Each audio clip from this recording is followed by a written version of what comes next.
Push to talk. Okay, 1, 2, 1, 2. 1, 2. Yeah, read you do. Yes, apes. Way too much. Way too much level coming in. Okay, go again. Check, check. 1, 2, 1, 2, 3, 4. Hey, hey. Talk, talk. Test, test.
Audio check for live stream. Live stream audio testing.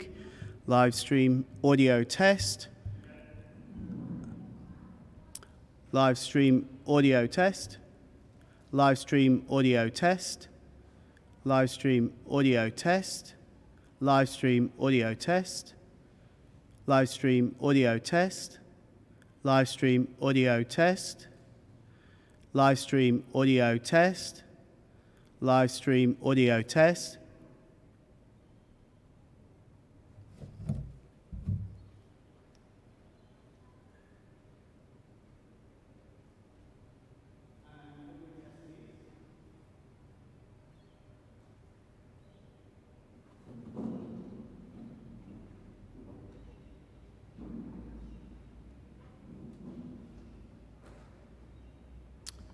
Live stream audio test. Live stream audio test. Live stream audio test. Live stream audio test. Hey. Yeah, yeah. Hey, hey.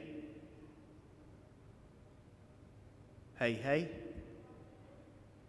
Live stream audio test.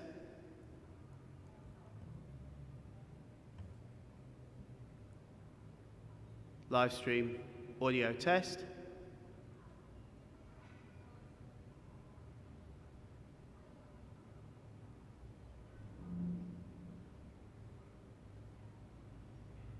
Live stream audio test.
Audio test live stream. Audio test live stream.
Audio test live stream.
Audio test, live stream. Audio test, live stream.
All right.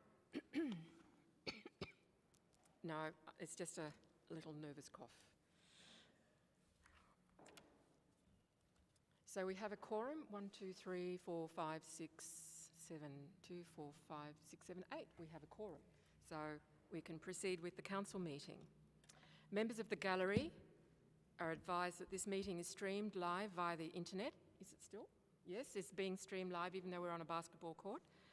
And an audio-visual recording of the meeting will be publicly available on Council's website. By attending this meeting, you consent to your image and/or voice being live streamed and publicly available. Please refrain from making any defamatory statements. Mobile phones must be switched off or turned to silent. Meetings are not to be filmed, photographed, or sound recorded. In the case of a fire, please exit the building using the fire stairs. No, exit the building, stage my left. Thank you. So if we can now stand for prayer and acknowledgement of Indigenous heritage.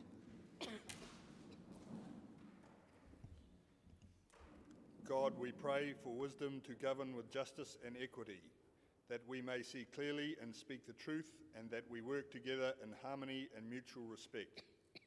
May our actions demonstrate courage and leadership so that in all our works thy will be done. Amen. Waverly Council respectfully acknowledges our Indigenous heritage and recognises the ongoing Aboriginal traditional custodianship of the land which forms our local government area. Thank you.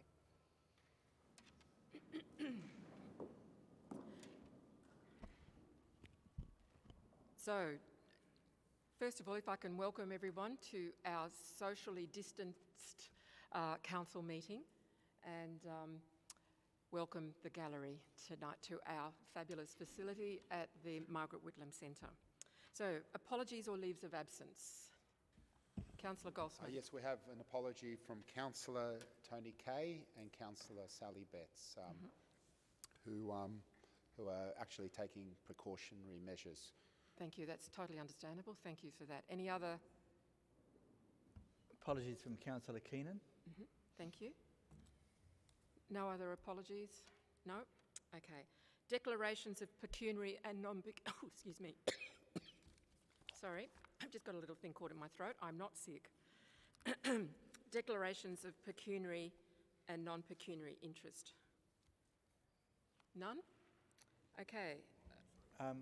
Yes, I'd like to declare a non-pecuniary interest with the motion about arts and culture. Sorry, what was that? Motion about arts and culture. Ah, yes. I know the chairperson of the Waverly Wallara Art School. Okay, so it's a less than significant non-pecuniary. Non-significant. Okay, thank you. Any other? Sorry, I spilt some water, and this is a. You've got something to wipe this with. Okay, obituaries. Are there any obituaries? No, there being no obituaries, we will now go to addresses by members of the public. And if I can call, first of all, John Chase, who will be addressing us on CM 5.2, which has got to do with the adoption of minutes, Waverley Traffic Committee. Thank you. I had two items to speak about. Should I speak about both of them now? Yep. So one of them was in relation to the bus stop relocation at McPherson Street in front of St Catherine's. So part of our works are just to have a construction zone, so we support the move. It's a temporary relocation of the bus stop. We'll be moving it up the road by 50 metres and we'll be returning it back to its original location when the works have completed. The second item was in regards to our crane erection. And we require a partial closure, actually it's a full closure of McPherson Street, and we support having that closure of McPherson Street for a number of reasons. We need the tower crane up to assist in building the project for two reasons, specifically safety. Without the tower crane, we can't build the project safe enough without landing a mobile plant on the street to service the project, which poses issues for the public and students and our workers. So the crane, by having the crane on the site, we can build the job safer, and we can also build the job slightly quicker to get out of the way and finish this job successfully. Thank you. Thank you. I now would like to call Carissa Lake, who is speaking on CM 7.5, petition on Albion Street. Thank you.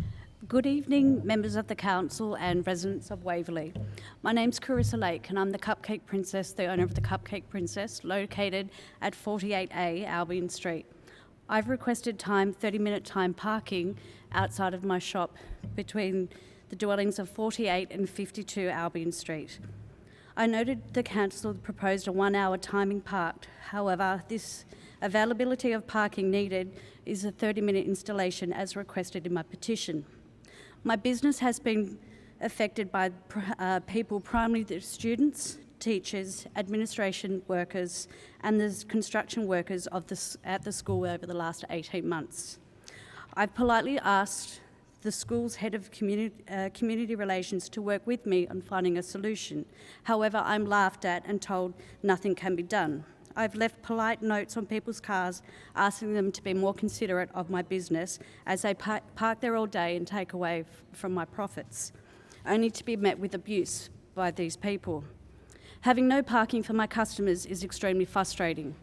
This causes customers to park illegally or far away, or if not parking there at all. My customers are usually mothers with young children who often leave them in the car in order for them to race in to collect their orders. Many of my customers have told me that they will not get a park and they'll keep driving. If this continues, I'll have no choice but to close my business, as it has a detrimental effect on my revenue. I work extremely hard for my business. I've had it for 15 years or over 15 years, and I'm well known in the community. If this is unfortunate enough to happen, I will have to close my business, and it's devastating because I've worked so hard. I appreciate all your time and your efforts and considering of my request. Thank you.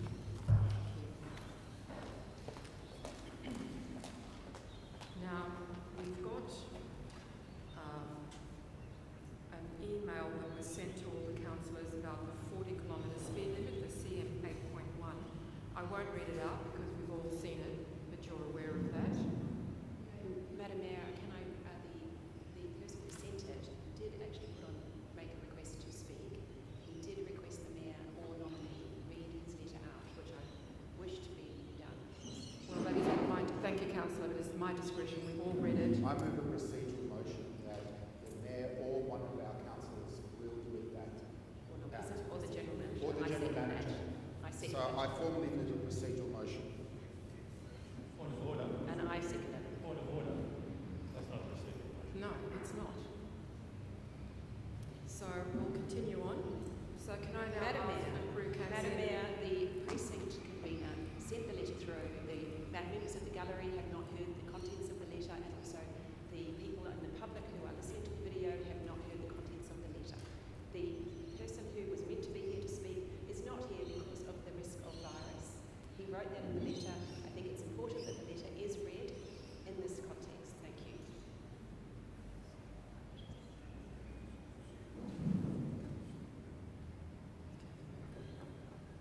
Well, if you want it read out, we'll need to have someone move the motion. But can we, I would like to do that at the end when we've got other people here. So if we can move that at the end of the other people who are here. Thank you. So Prue Kansian, thank you. And you'd like to speak on 8.6 concerning the funding and cultural recognition. Thank you. Okay, thank you. I'd like to thank the council and councillors and the Mayor for letting me speak tonight and giving me some time for that in recognition of this motion about arts funding and cultural recognition. Waverly Willara Arts School Board was deeply concerned about the announcement by the federal government to remove arts from the name of the now combined Federal Infrastructure, Transport, Regional Development and Communications Department.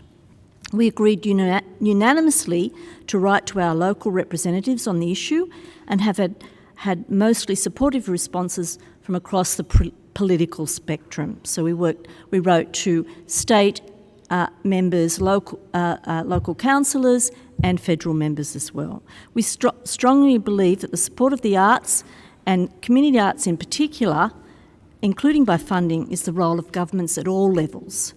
Arts is central to our national identity, social cohesion and economic success. Removing arts from the name of the federal government, arts, has devalued and de-emphasises these objectives.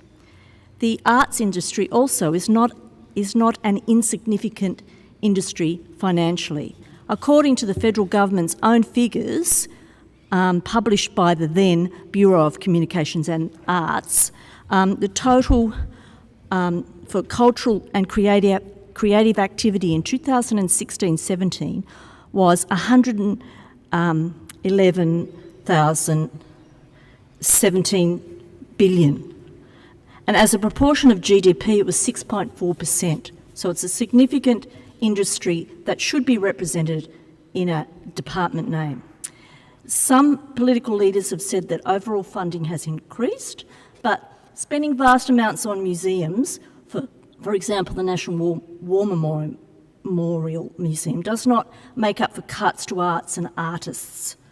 The MEAA Chief Executive Paul Murphy says, and I agree, that arts and arts organisations of all sizes are struggling in the wake of the 2015 Australia Council cuts, and there is widespread concern that this decision will foreshadow further cuts to the arts funding next year. Like the MEAA, I would argue that if there are efficiencies to be gained from merging these departments, then there is now a better opportunity to redirect these savings directly into arts communities and reverse years of neglect and erosion of funding. Waverly Willara Art School is one such community organisation. We engage 18 practising artists as teachers, ensuring greater funding from the federal government to the community arts and local councils will help to ensure that arts is accessible to all. The issue about arts funding is especially Sorry, can we just get someone move an extension of time? Sorry, Prue. A seconder, thank you. Given the impact being felt across the arts generally, but in particular the performing arts and music industry from the COVID-19 crisis. Many companies and performers are facing financial ruin. The Waverly Willara Art School urges councillors to support the motion before them tonight. Thank you. Thank you. I'd now like to call Rachel Natoli, who is going to be speaking on CM 8.8 Red Flag Day.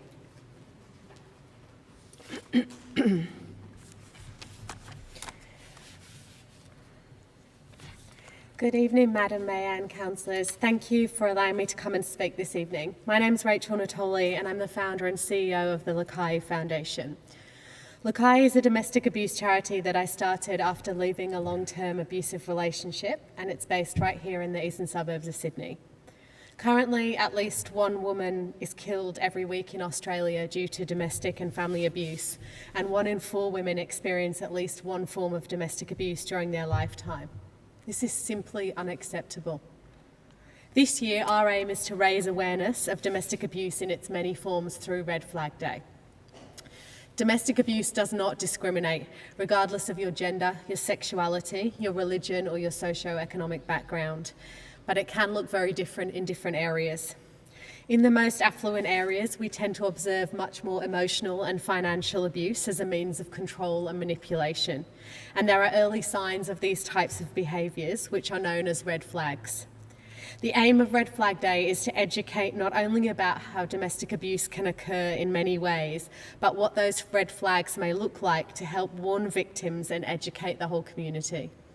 The red flag symbolises an action to raise a warning of a potentially dangerous, manipulative situation and to highlight and recognise the signs of domestic and family abuse, including physical, financial and emotional.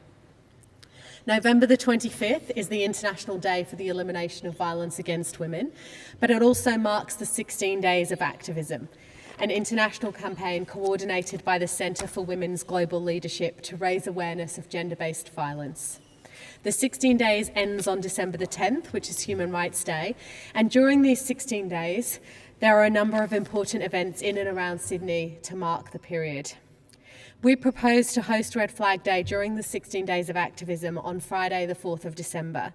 We believe it's a great opportunity for Waverly Council to be involved in hosting an impactful event during the 16 days and really take a stand against gender-based violence. Hosting the event during the 16 days is vital to gain maximum exposure, and given that it also falls during the beginning of summer, we know that Bondi Beach will be a busy place, so it enables us to reach as wide an audience as possible to bring everyone together and truly start to make a difference. Given the current climate, it is easy to focus on the current threat of coronavirus, but we need to remember how situations like this can allow domestic and family abuse to spike. The possibility of being isolated at home at the moment with your perpetrator can be quite terrifying, and we want to give victims hope for the future.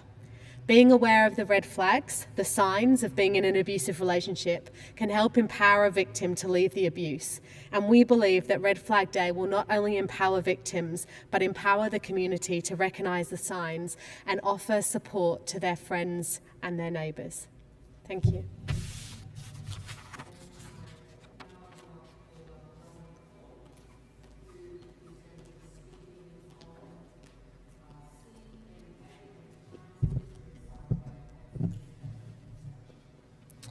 Thank you, Madam Mayor and councillors. Firstly, I would like to thank Councillors Kay and Councillor Birrell for lodging this motion and also their ongoing assistance in this matter. My name is Rowan Cole. I am the Operations Manager of Eastern Suburbs Leagues Club Limited and speaking on behalf of East Group in support of the motion Spring Street Cycleway and Streetscape Construction Stage 3. East Group understands the long-term value and importance of the forthcoming works to enhance the streetscape and facilities within the area. However, East also have grave concerns regarding the detrimental impact these works will have on East Leagues, which is situated at 93 to 97 Spring Street, Bondi Junction. Ultimately, these works will restrict the flow of traffic and parking within the vicinity, defer foot traffic within the vicinity, decreasing the likelihood of passing business, decrease pedestrian access to the premises, with entire sections of Spring Street to be fenced off throughout the period, include significantly noisy works which will directly impact two primary revenue sources of the East Leagues business. East Leagues is a unique business within the vicinity of the Stage 3 construction, as it is primarily based upon a loyalty structure which revolves around extended visitation as a source of relaxation and entertainment. This is unlike other businesses in the vicinity whereby customers enter to make a purchase and then immediately leave therefore after. East are not only concerned with the initial impact to the business, but also the long-term impact that will be experienced for months to come once Stage 3 is finally completed. Previous essential works conducted by the business over a 3-month period saw a 12% downturn in revenue, which did not return to normal operating levels until 5 months after the work were completed. This was due to the loss of the loyalty of our customers and as a result of the disruption to normal operating activities. East strongly requests that Waverly Council acknowledge the concerns noted in the motion and those that East have raised, particularly in regarding noisy works. I must emphasise the importance of the phasing of the Stage 3 works in a manner to reduce the overall interruption to normal operating activities and minimise the period of time disruption will be present within the vicinity. We request that any noisy works are completed as early during the week and day as possible to minimise a detrimental financial impact to the business. Finally, I would like to provide assurance that East are welcome to working in conjunction with Waverly Council and the contracted company, Ford Civil Contracting, in order to achieve the most beneficial outcome for all parties involved. Madam Mayor, can I ask you to turn your microphone on because the people at home cannot hear you? I've got messages.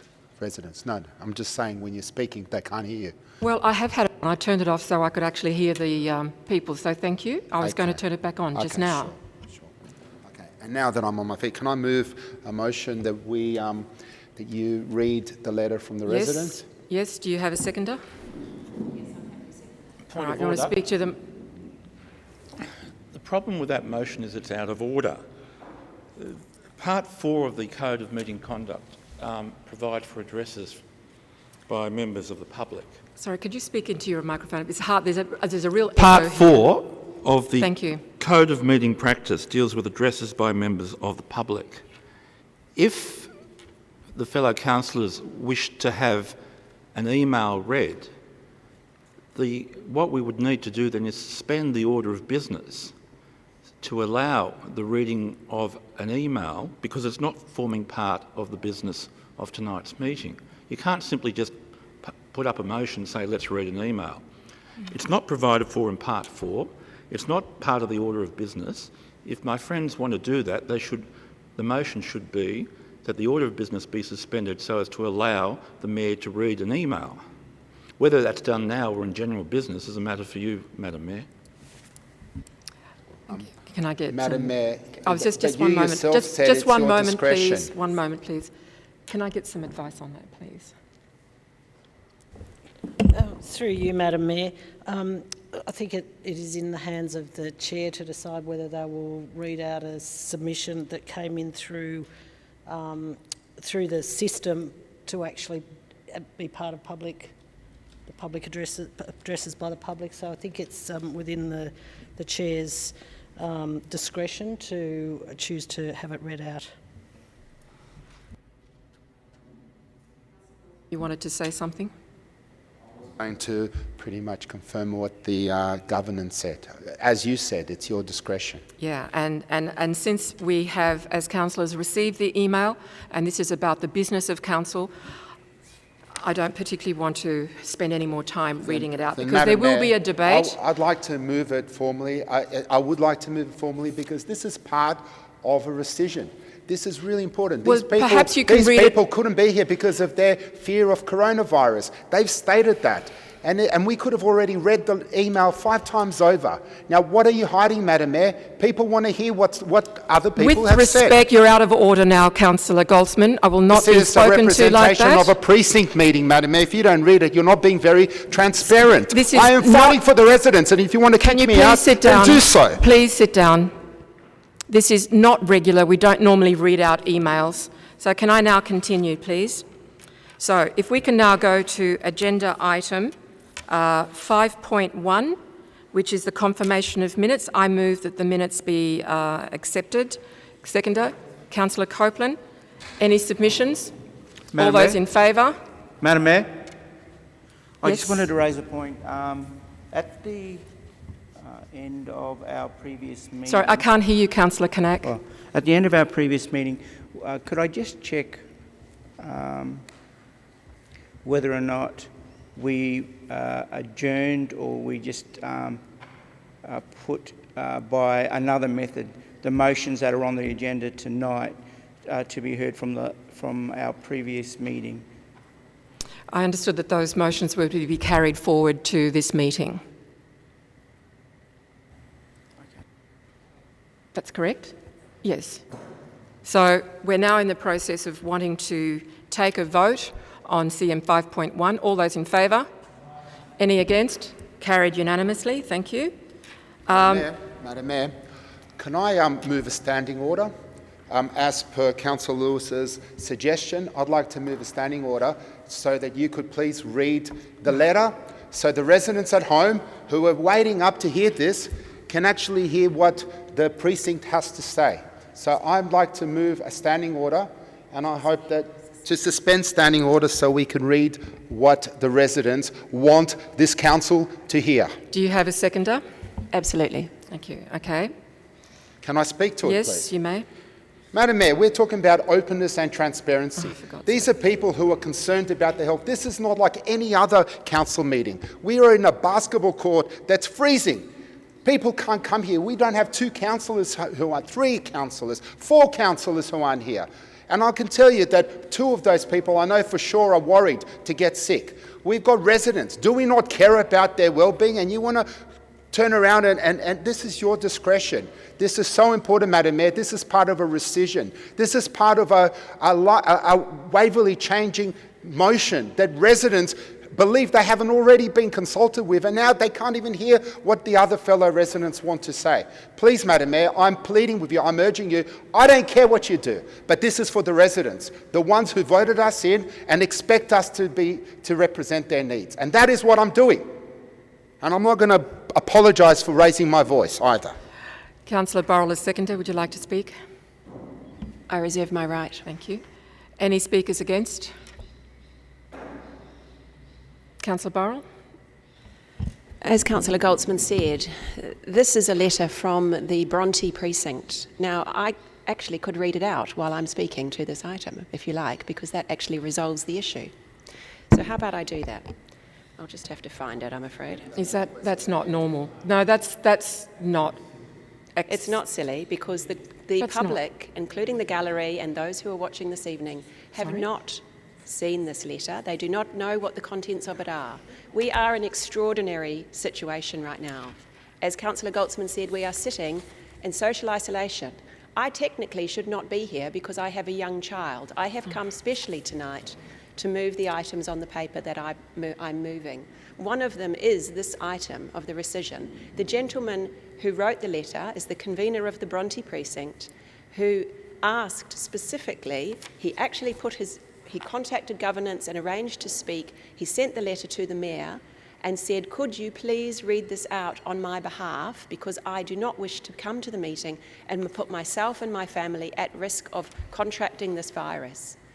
These are extraordinary times, and for the mayor to not allow this, I am absolutely shocked. She is actually stopping a precinct convener from having his words spoken to the meeting on his behalf. And they're important words. I'm absolutely shocked that she would shut this down and stop this from happening. We should be allowing our community to have a say, whether it is by sending a letter through because they are not prepared to take the risk, and there is a very real risk. There are members of the community in Bondi right now who are carrying the virus. And so I believe that this person, he was absolutely right not to attend the meeting tonight. And I believe that we should accept this and read out his letter as he has requested. Any speakers against? No, it's not right. That's right. This is mover in reply. Apologies. So, Madam Mayor, I'm pleading with this council to respect our residents. Again, we're hearing different things. People are complaining they haven't been consulted.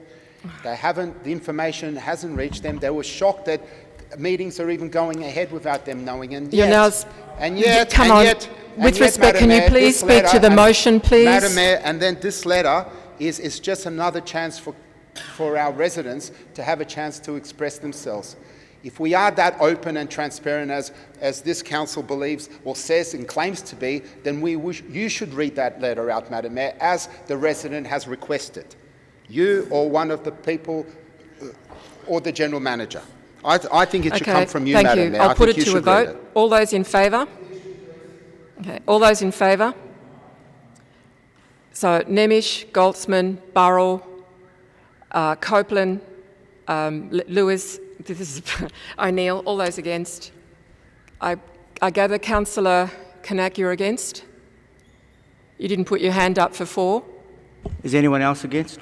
Sorry? Yeah, I am. I didn't count anyone we else could be against. here all night reading emails. This has not actually happened before. So, and there were 2 against. So the motion is carried on division. So can I ask the General Manager to read it, please?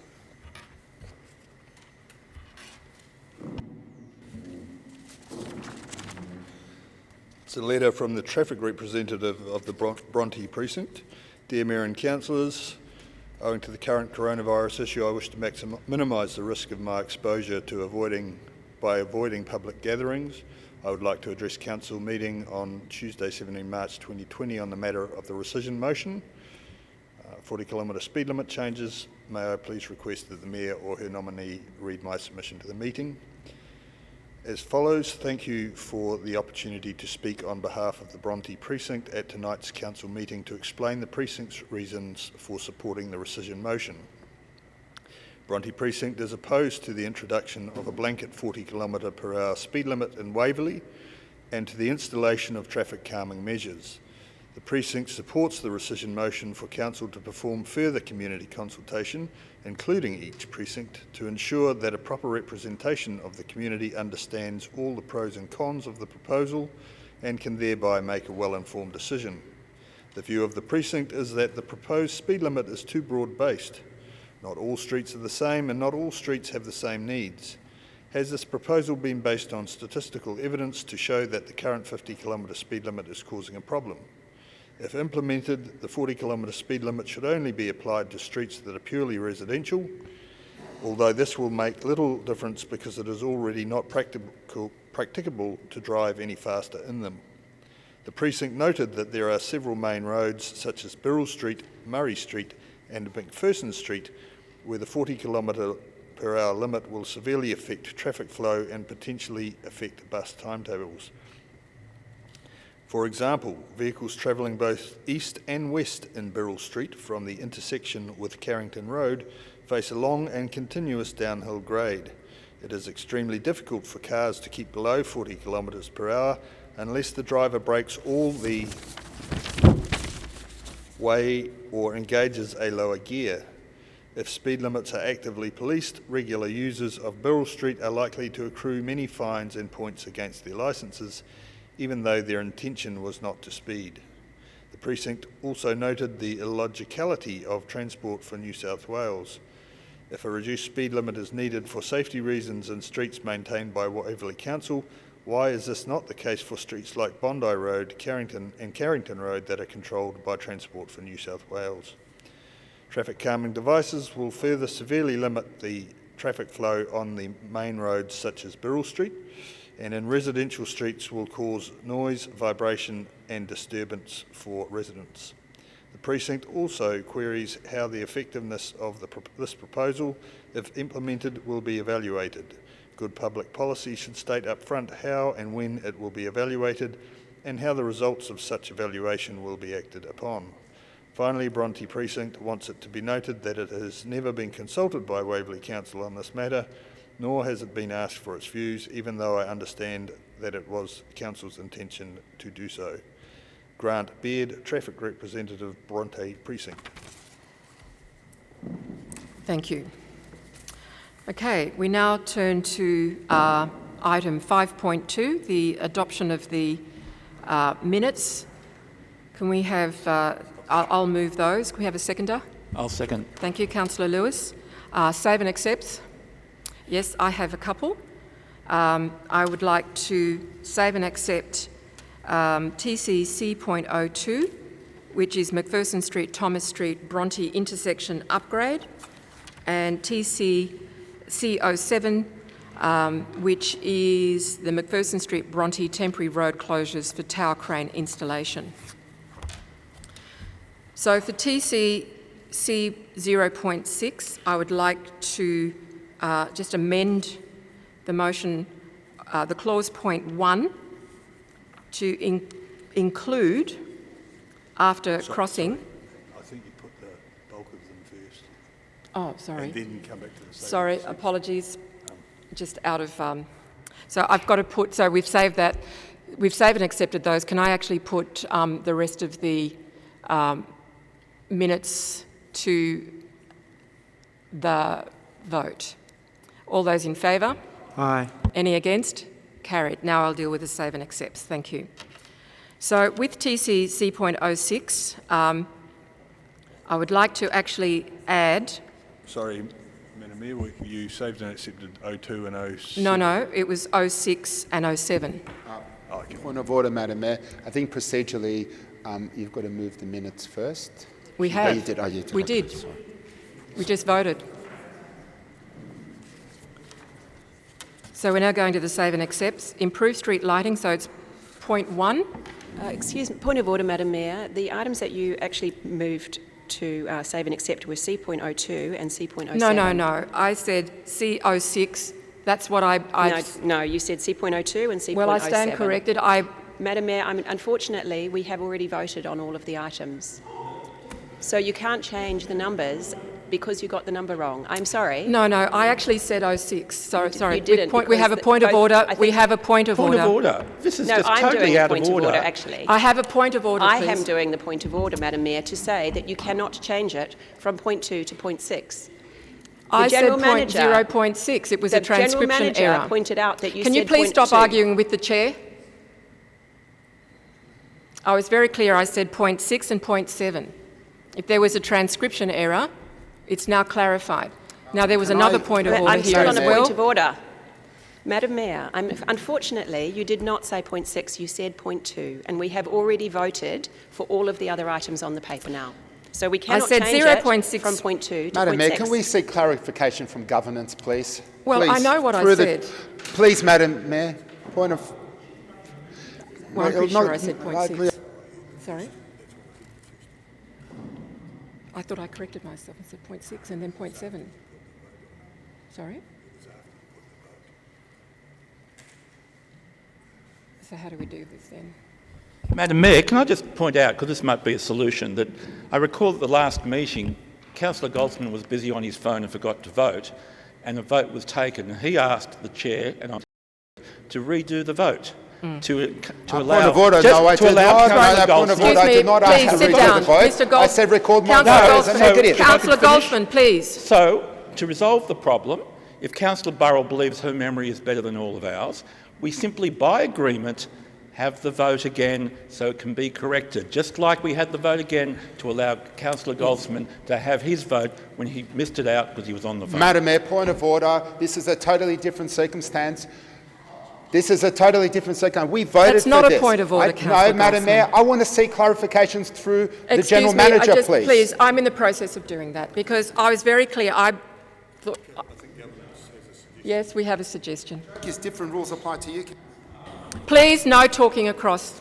Through you, Madam Mayor. Look, I think recommitting it to a vote adds complications in relation to rescinding motions.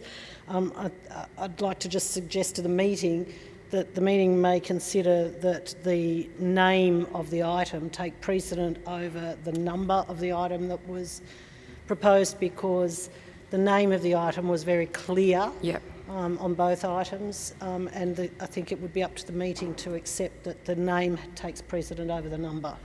Thank you. So with the meeting's indulgence, the names of the items were very clear. So we now have corrected the Madam number. Mayor, I'm sorry, but I cannot accept this as good governance in this council. It's unfortunate that you said the wrong number, but I do believe that we have already voted for that item, and so cannot now re-look at it. With respect, Councillor Burrell, we have advice from governance. The title of the motion, the title of the item was very clear. I read out what it was, and that's very clear. And with the meeting's indulgence, we will continue. Thank you. So, with item C.06, I just want the addition of clause 1 that says improve street lighting for pedestrian crossing. I just want to add, including the installation of a dimmer switch. And the reason that I'm suggesting that is that with all the new street lighting that's happening, the one that particularly done at Bronte Beach, they're much brighter. Council is in the process of actually buying some dimmer switches. So on that basis, then we need to, I think, take some preemptive action. So can I have a seconder for that? Thank you, Councillor Lewis. So I've spoken to that. Any other, would you like to speak to that? No? Any other submissions on that? Okay, I'll put that to a vote. All those in favour? Aye. Any against? Carried. Thank you. And now to 07, which is McPherson Street, Bronte temporary road closure. I would like to add to clause 1C, hang on, to the amended motion, 1C, which talks about providing council with resident notification letter and plan detailing the timing and method of notifying local residents. I would like to add in there the Charing Cross precinct, comma, the Bronte Beach precinct, and then business of the road closure for council's approval. So can I have a seconder for that, I'll please? second it. Thank you. I think that's pretty self-explanatory. I don't need to talk to that. I'll put that to a vote. All those. Madam Mayor, governance have not actually got their words. The Bronte Beach precinct and the Charing Cross precinct.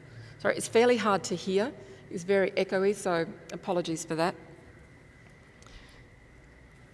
Any submissions on that? No? I'll put it to a vote. All those in favour? Aye. Carried unanimously. Thank you. Okay, so we now turn to the reports. CM 7.1, the investment portfolio. Madam Mayor, don't you have a mayoral minute? Sorry, I can't hear you. Don't you have a mayoral minute? Oh, sorry. I'm really finding it hard to hear. It's very, very echoey. So what were you... The mayoral I believe minute. you have a mayoral minute. Yeah, sorry. I have a mayoral minute, 6.1. I will read it out. You should have a copy. 6.1, caring for people who may be at risk of COVID-19. And the motion reads that Council 1 notes that a council-wide implementation of business continuity and risk management measures are currently underway to enable continued delivery of essential services and to contribute to efforts to prevent further spread of the novel coronavirus COVID-19 in line with advice from Commonwealth and New South Wales Government health authorities. 2, notes that according to the Commonwealth Department of Health, the following are the risks of COVID-19. A, people with compromised immune systems, such as people who have cancer. B, elderly people. C, Aboriginal and Torres Strait Islander people, as they have higher rates of chronic illness. D, people with chronic medical conditions. E, people in group residential settings. F, very young children and babies. 3, notes the recently formed Eastern Suburbs Coronavirus Community Cares Network. 4, directs officers with key community stakeholders, and I'd like to include here, including precincts, so if we can just change the mayoral minute to include that, to distribute general information about available support and services in relation to COVID-19 and assisting coordination of essential supports by local, aged and disability providers and grassroots action by community groups such as the Waverly Community and Senior Association and others in helping vulnerable people and assist to contain the spread of COVID-19. So in speaking to this motion, obviously coronavirus is concerning everybody, hence our meeting tonight. But there has been, even though we've been hearing a lot about the panic, there's also been an extraordinarily generous community's response as well. There are people in the community who are concerned for their neighbours, particularly for the vulnerable and people who are at risk, and they are looking to see how they can support their community members. However, there's a lot of information out there that people are finding quite confusing. There's so much of it keeps changing on a regular basis, and I think that there is a role for Council in helping manage some of that information flow, particularly since we have such a significant number of programs that actually work with the elderly, with young people, mothers, etc.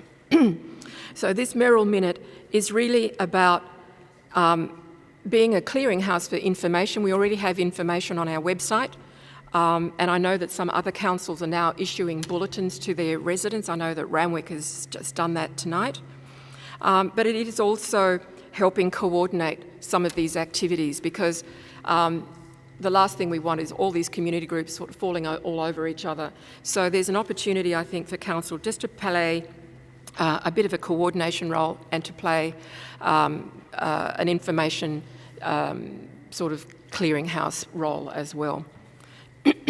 So that's the mayoral minute. Do I have any other people wanting to speak in support or otherwise of this? Councillor Knack. Yes, Madam Mayor. I'm just wondering if in the wording or in the actions that result from this mayoral minute, whether a particular attention can be paid to the work being done and the circumstances experienced at the moment by Our Big Kitchen. Yes. I've met with staff and Rabbi Slavin there today, and they have an urgent need for an extra freezer. They're asking for help with raw products to prepare their meals, and also because of the corporate volunteering that takes place there and the rules around the coronavirus and liability now, they've also indicated through social media that they're putting a call out for volunteers.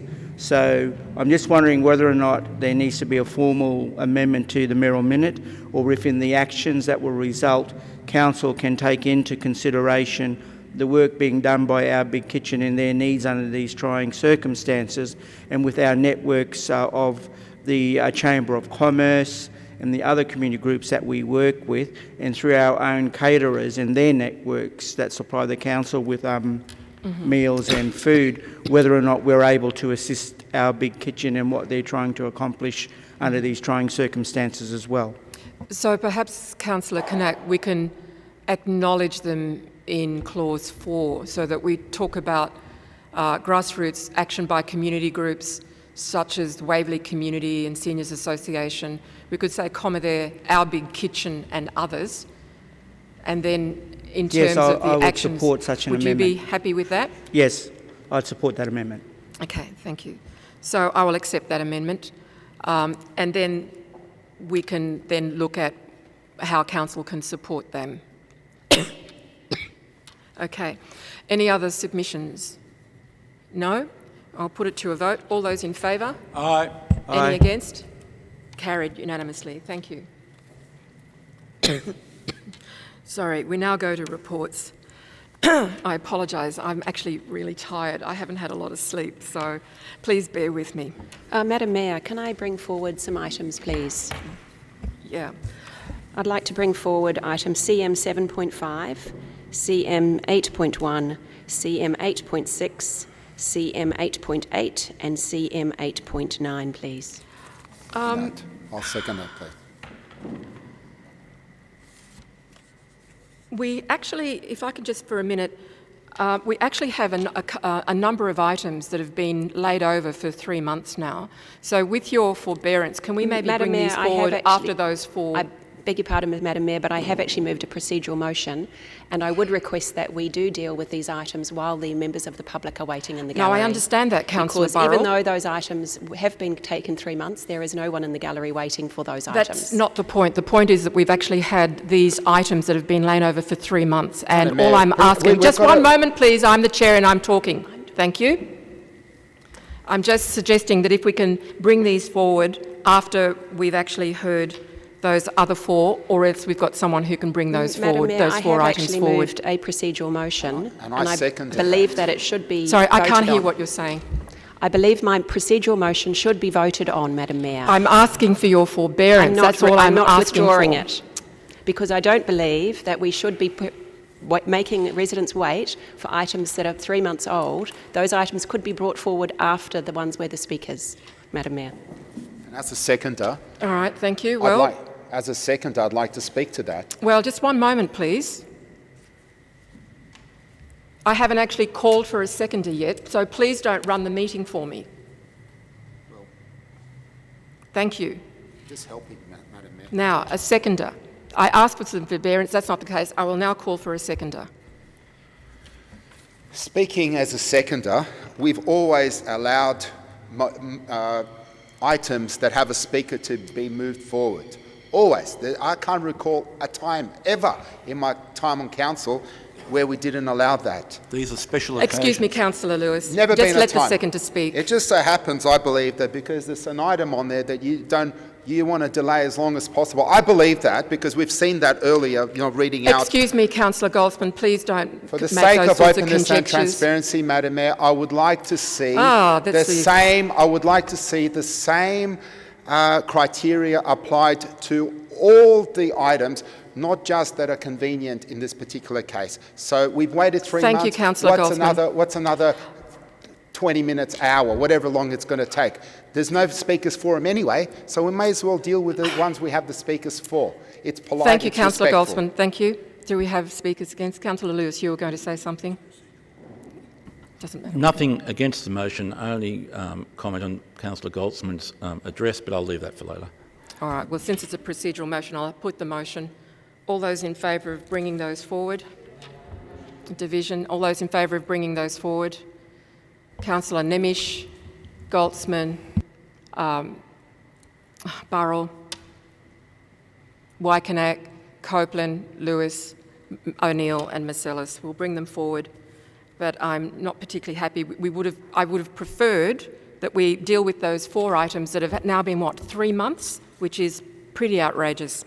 Anyway, we'll bring item 7.5 forward. Madam Mayor, sorry, Councillor Burrell was very quick when she read out the numbers and I couldn't take a note of it. So could you slowly let us know which motions are being brought forward? Okay, 7.5. Hold it. 7.5. 8.1. 8.1. 8.6. 8.6. 8.8. 8.8. 8.9. 8.9. So the whole agenda. Okay. And Madam Mayor, it was 8.1 as well. Sorry, I can't hear you. I also included 8.1. She said 8.1. I said 8.1. Thank you. So if we can now go to 7.5, page 105 of the papers. Okay, so can I ask... I'll move it. Oh, I haven't even actually spoken about... 7.5.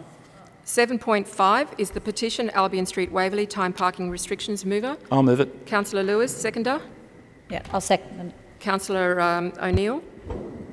Would you like to speak to it, Well, very please? briefly, look, we heard from the resident, this is a dreadful situation that a lot of small businesses find themselves in. We need schools in our areas, but the sometimes overuse or even abuse of parking rights has to be addressed. We need small businesses to thrive in our area, and if this is the way that we can get shoppers and customers back into these small businesses, then this is the way to do it in this specific circumstance. Obviously, a number of steps have to be gone through, but this is an important first part. So I urge all fellow councillors to support the motion. Thank you. Seconder? You wave? Okay. Any other submissions? I just might add that we are in the process of looking at doing a traffic study for this area, and so this submission will obviously be considered as part of that. So I put the motion to a vote. All those in favour? Aye. Aye. All those against? Carried unanimously. Thank you. 8.1, which is the rescission motion. So, Councillor Burrell? I move the rescission as per the notice of motion. Okay, seconder? And I'll second that. Thank you, Councillor Goldsman. Would you need to, now we need to speak to the rescission, not to the substantive motion. I'm sure that all councillors around the table will agree that it is the role of council and good governance to, 1, ensure that information provided in council reports is complete, accurate and transparent about the issues of the matter. 2, follow through on the stated intentions and commitments of council's recommendations. 3, ensure that comprehensive community consultation occurs. If this was fulfilled, it is likely that the community and councillors would be confident that they could make an informed decision. In this matter, however, this process was flawed. If the process is flawed, then the conclusion may also be flawed. Hence, it is important that councillors support this rescission so that this can be addressed. Beg your pardon, Madam Mayor. I believe I need to foreshadow the foreshadowed motion. I believe it's not actually part, unless I have actually missed it out. So I would just like to foreshadow the rescission motion, and I believe that I do need to read it out. Yep. So I foreshadow that Council 1 receives and notes the summary of community feedback attached to this report, attachment 1 in brackets, and further notes this does not provide a conclusive result. 2, further advertises the proposed 40 km/h zone and traffic calming measures and highlights the potential impacts to residents and road users. 3, undertakes further community consultation, including presentations to all precincts in order to provide a conclusive result. 4, officers consult with the New South Wales Police to ensure that they agree to fully enforce the new speed limit if it is implemented. 5, officers consult with the Sydney buses to ensure the impacts of the new speed limit to their services, noting that if implemented south of Bondi Road, the reduced speed limit of 40 kilometres per hour and associated traffic calming measures would likely be extended to the whole of the Waverly local government area. 6, requests Transport for New South Wales to extend the $500,000 funding for the 2019-20 financial year into the next year, 20 to 21, and that this be subject to Council's considerations of the further consultation. And 7, receives a further report following the above actions. So I will go back to speaking to the item. I first of all made a list of the things that obviously Council needs to do in order to make a decision, and that if this is fulfilled, then the community can be confident that we've made a good decision. So was the report complete, accurate and transparent? The report presupposes that all of the strategies in the consultant-prepared Waverley People Movement and Places strategy document that I'm holding up, otherwise called WPMPS, have been approved by Council. Council officers have adopted the premise that if it is in the WPMPS report, then Council has approved it. This is flawed. It is flawed because if you read all of the strategies within this document, you will find that there are many strategies that the community have never heard of. Certainly, like this one, there are many strategies that require extensive community consultation and a decision of Council prior to the implementation of it. Let me list some of the strategies in this document that Council has purportedly already approved. One of them is developing bus priority lanes in Charing Cross and Bondi Road that would inevitably mean removing car parking that our local businesses rely on. Another is restricting the availability of beach and residential parking permits at Bondi Beach and increasing the permit price to market rates, effectively making it impossible for people to take or keep their cars on Bondi Beach, and also, as an additional bonus, adding more parking meters to local streets. Another strategy in this document is to discourage through traffic on Campbell Parade and Bondi Beach by reducing the lanes to prioritise bus, cyclist and pedestrians, which would of course remove all parking and increase traffic in the surrounding streets of Bondi, as well as making it even more congested than it already is. And then this one, that Council should undertake a market sounding project and then develop a business case for an e-bike scheme. Perhaps this might be better left to the private sector, but according to the logic of accepting everything in this WPMPS document as endorsed by Council, then all of these projects will go ahead without any consultation from our community. This is completely flawed.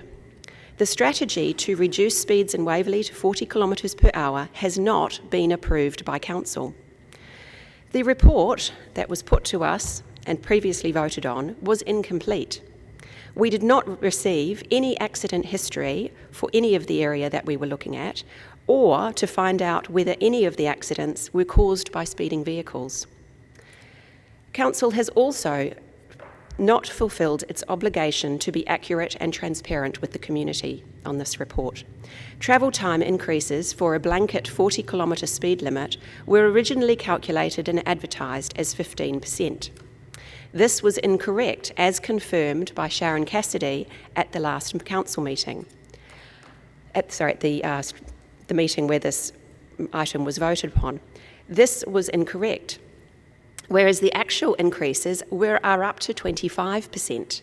When officers were informed, they agreed that the 15% was incorrect, but instead of making this information public, the travel time statistic entirely disappeared from all consultation documentation. The difference between 15% and 25% to a travel time is significant, and we owe it to our residents to make this information widely available, as it will impact their lives. This is a flawed process, and Council is not being transparent with our community.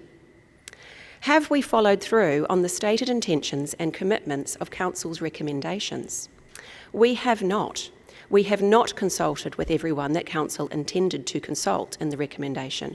We did not consult with all of the precinct committees, as evidenced by the letter from the Bronte precinct.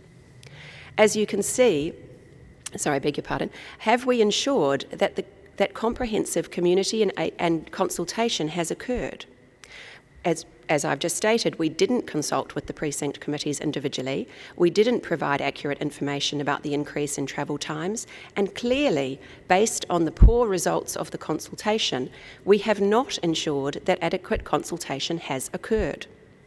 Making a change such as this is a highly complex thing to do and has far-reaching consequences that are hard to comprehend. We only consulted with the residents who live in the area affected, only 11,000 residents. Don't you think that all of the 73,000 residents of Waverly are actually going to be affected by this? After all, Waverly is only 9 square kilometres, and there's a pretty high chance that almost all drivers in Waverly would drive through the affected areas. But remember, we only intended to consult on the traffic calming devices because supposedly Council had already made the decision to reduce the speed to 40 kilometres per hour. The results and conclusions of the consultation are extremely poor, and no wonder, since it is abundantly clear that the whole premise of this project was flawed. The low numbers of responses alone should be enough to show that this consultation is flawed. I believe a statistically valid sample is 800. And of course, they should have all been asked the same questions, which in this consultation, that did not happen. The consultation is an absolute dog's breakfast and are not of a sufficient sample size to make any recommendations, let alone a decision. Less than 1% of Waverley's driving community gave feedback, and those who don't drive, of course, will also be affected by increased travel times. The report indicated that those who do not respond to the Council survey support the traffic calming measures and the 40 km/h proposal, as is the protocol for Waverley Traffic Committee. This is not the case. An email from former Senior Council Traffic Engineer Jeff Garnsey in 2017 in relation to a residential parking survey states, "It will be important for those who support resident parking to respond to the survey." Council does not make the assumption that a no response is seen as a support for a scheme. If the survey response is low, Council, as has been done in other areas, may resolve not to install the scheme. If the Waverley Traffic Committee protocol is followed, then the low response must reach the conclusion that the proposal should not be supported. So that is why this consultation is flawed. The information provided in Council's reports is incomplete, inaccurate, and not transparent. Council did not follow through on the stated intentions and commitments of Council's recommendations, and Council did not ensure that comprehensive community consultation occurred. Serve my right. Any submissions? Councillor Lewis. I mean, the fundamental flaw with Councillor Burrell is, of course, Sorry, she admits... We can't hear you very well. Sorry. The fundamental flaw with Councillor Burrell's submission is, of course, she admits even making reference to the very motion that the rescission relates to. So it's worthwhile just reading it out, because it will really put paid to a number of things that she said this evening. The motion that was passed by this Council reads that Council, in relation to the 40 km/h speed limit change project, 1, receives and notes the summary of community feedback attached to this report, attachment 1. 2, endorses the recommended traffic calming measures identified in attachment 2 to this report. 3, proceeds to detailed design of the recommended traffic calming measures with a report to be considered by the Traffic Committee before proceeding to procurement for the construction phase. Now, once someone takes the time to actually read the papers in the paper bundle that was given on the last occasion, one will see that this all leads to a trial in part of Waverly. A trial. And a trial also informs. But no, Councillor Burrell, in the age-old tradition, picks and chooses the facts and statistics that she wishes to promote. Madam, point of order. Meanwhile, point of order. ignores... Sorry, point of order. Relevance to the rescission. He's reading what it's not relevant to the actual rescission motion. It is because he was saying he was reading out the motion that was refuting aspects of process, which is what the rescission debate is about. And I'm refuting a number of things that Councillor Burrell said. She picks and chooses her facts. She picks and chooses her statistics. We know there's lies, damn lies and statistics. Read the report that was in the papers that were produced to all of us. This is a proper report prepared by professionals. There are a number of errors even in the email that was read out by the Bronte convener of the traffic. Of course the precincts were consulted. There was a joint precinct meeting in which it was discussed. There are a number of errors in what Councillor Burrell said, but the night's too long to stand here and try and deal with each one of them. The fact remains that this motion is a proper step on the road to ensuring safety in our community. To rescind it will simply cause delay, and I have to say it is part and parcel of a conduct that we have seen over the last 12 months where efforts are made by some councillors in this council to try and stop improvements, try and stop reforms, and to delay. Well, in this case, it's not going to happen, Councillor Burrell.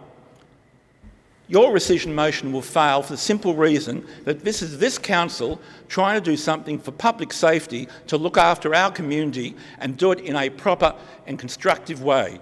It is false for you to say that it was an incomplete survey. It is false for you to say that the statistics were flawed. It is also false for you to say that there was not proper consultation. Read the report. It is clear what went on. Thousands of people were contacted in numerous different ways across many parts of the LGA. This is why this rescission motion is nothing more than trying to throw the anchors out to make sure that reforms and improvements to our life do not carry forward. And for that reason, I'm going to vote against your rescission motion. Thank you, Councillor Lewis. Any other submissions? Yeah, look, it's my pleasure now to get up and set the record straight. Something that I don't believe Councillor Lewis has done and he continues not to do. So first of all, Councillor Lewis doesn't realise, perhaps, maybe he hasn't been on council long enough, and unfortunately he probably won't be as long enough come after September. But the approval of the changes ensures that the 40k limit, when we have not approved that, it's an introduction by stealth. And what are you guys scared of? Do you know, you don't even know what the community thinks. This is what you guys have done, and I tell you, Councillor Speedway Lewis, as some already refer to him as, have actually criticised, queried him. They actually asked him, how could you release a report and tell us that the majority of the community support this? And he says they do. They do. Point of order. Yeah, I was just going to pull him up. Look, I am being... That's inappropriate. I have never said to anyone that a majority of people support whatever motion is. And I ask thank you, Councillor Lewis. I'm just correcting it because it's Councillor Lewis that's talking about with facts, respect, I don't want our statistics. Please stop verbling people.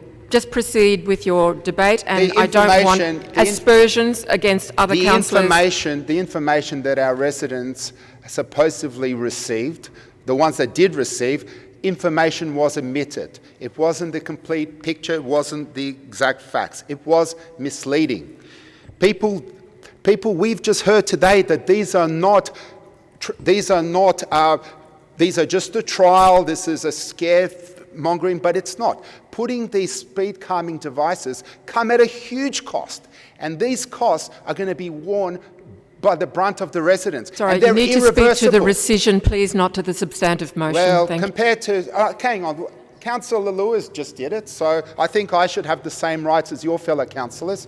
He spoke He even mentioned it. So if you're going to discriminate against me because I'm on this side, With please. respect, Councillor Goldsman, I need you to please be a little more respectful in what you're saying. Well, that is not correct what you just said. What's not correct, Madam Mayor? That it's not a trial, it's not going to cost a lot of money to the residents? No. Okay. Well, it is going to cost a lot of money to the residents. Just be careful about what you say. It is going to cost a lot of money to the ratepayers, and it is likely going to stay for good. So if you put in a trial speed calming devices to slow down the traffic, or at least try and slow down the traffic, guess what, guys? You're going to get it, and it's not going away in a hurry. It's going to be there a lot longer than some of the councillors on this council after September, I can tell you that much. But more importantly, Madam Mayor, I hope that these councillors support it, because what it'll do is two things.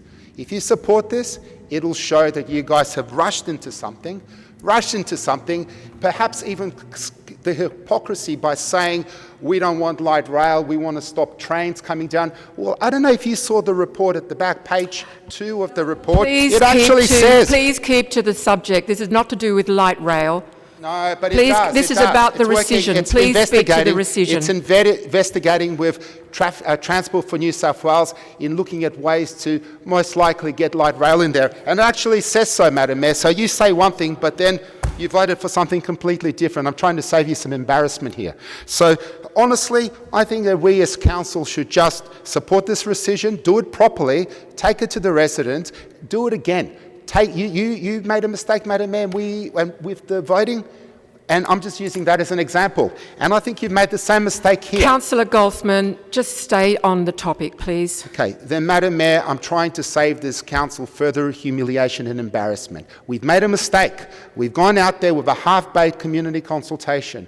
Now is our chance to go back to the drawing board, and as you did earlier by having a clarification, let's do it again. Let's do it again properly with this community consultation. Let's give our residents, the ones who did not vote for this or did not even see it, let's get them back to the table. Let's get them involved.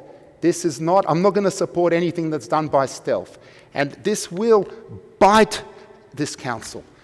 Unfortunately, most of you guys won't be here to experience it. Councillor Goldsman, that's not necessary. Please stay on topic, otherwise don't say I think I said enough. I think the people that are listening to this and watching this at home. Thank you, Councillor Goldsman. Are going to tell me exactly how proud they are that somebody's representing them. Thank you, Councillor Goldsman. Thank you. Any other submissions? Madam Mayor? Councillor Kanak. Actually, it was Councillor Nemish first because he stood before, and then Councillor Kanak. Thank you. So it's often said that the core of council responsibilities are roads, rates and rubbish. And under this current council, very rarely do we actually deal with those issues. But this is a key fundamental issue for our community about our roads, and this proposal will fundamentally change what will happen on our roads vis-a-vis traffic congestion and speed of movement, and also safety as well. Specifically in relation to the rescission motion, the original motion at the Strategic Planning Committee was the information was premised on community feedback and community support.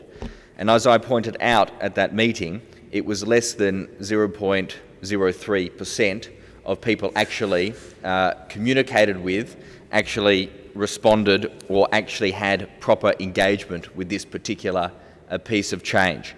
And Council, speaking as more broadly as Council, we made some mistakes. We said when this first came to us that it had passed and we're introducing 40-kilometre speed throughout the municipality, and that wasn't the case. And then that became apparent at the strategic planning meeting. We have actually confused many in our community as to what is being proposed and what will be done. And let us not be mistaken, this is not a trial. This is an investment of $1.4 million. There is no going back from this. And actually, we start in the south of the municipality and then we move to the north. And there has been virtually no consultation with the north of the municipality. And if you look at the land by size, that's where the majority of people will be affected. So there actually hasn't been proper communication, there has not been proper consultation, and we as council have accepted results on what would not be acceptable in any business, or really, I would imagine, any other council. This is not good practice. If we accept the results of less than 0.5% of the population of our municipality as the basis for which to proceed on a proposal of which we've already put out information saying that we're going to do it when we weren't going to do it, and now we're going to do it again for half of the municipality in the expectation that we're going to do it for all of the municipality. We really should be going back to the drawing board and further consult and have proper consultation with the community and actually have proper legitimate statistical or at least close to a statistical analysis, because what has been presented to us was far from that. In the Waverly, what was also mentioned last time around at the Planning Committee was the speed. The average speed, which you, Madam Mayor, suggested was 37 kilometres an hour, and that's on record. But it'd be interesting to note where and how that information was obtained in terms of 37 kilometres an hour at peak hour. Was it at not peak hour? Was it in a certain part of the municipality? Was it in the south? Was it in the north? It is very, very unclear. And the statistics within the report are also very vague and very clear and take a broad brush approach, such as reducing from 50 to 40 has resulted in a reduction in accidents across Australia. Well, we're a very, very small part of Australia, 9 kilometres squared. We're the second densest municipality in New South Wales, probably one of the smallest. Maybe Hunters Hill is a bit smaller than us, but one of the smallest. So the statistics that have been thrown around have not been consistent, and really they've been, I wouldn't say fabricated, but certainly falsely attributed. And so we need to go back to the community and actually really understand what the effect will be and explain to them what the effect will be. Because at the moment, this is a really half-baked attempt that will fundamentally alter the movement of traffic and of people around the municipality, and we're doing it essentially by stealth. We've had 3 for the rescission. Do we have another speaker against the rescission? I think Councillor Knack. Yes, Madam Mayor, thank you. As it's been shown in some of the contribution to this debate, it just seems to me that, to back up the comments made by Councillor Lewis, that those who are pushing this wayward mantra that this council doesn't consult and linking it to some kind of re-election strategy, I don't think is a proper basis to be dealing with the matters before us at the moment. As I said in relation to the initial debate on the resolution that Council did pass, there was mentioned in those reports the organisation called Zero that was moving to a number of zero-type standards across the world internationally. And one of those zero standards was to try and move communities with car use as much as possible towards what they're calling zero fatalities. And one of the strategies, obviously, is to move to 40-kilometre speed zones in neighbourhoods and residential areas. They also are part of that organisation looking to move to zero emissions internationally. So when we hear from those who support the rescission that this is linked to some kind of wayward re-election mantra that this council does not consult, I think it takes away from the true basis on which, if this rescission were to be debated and passed, that this council would be listening to. But when we hear these sentiments and when we hear personal impugning of councillors around this table, then that definitely then doesn't engender our support for this rescission, and on those points I would vote against it.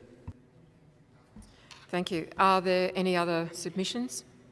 If not, mover in reply. Thank you, Madam Mayor.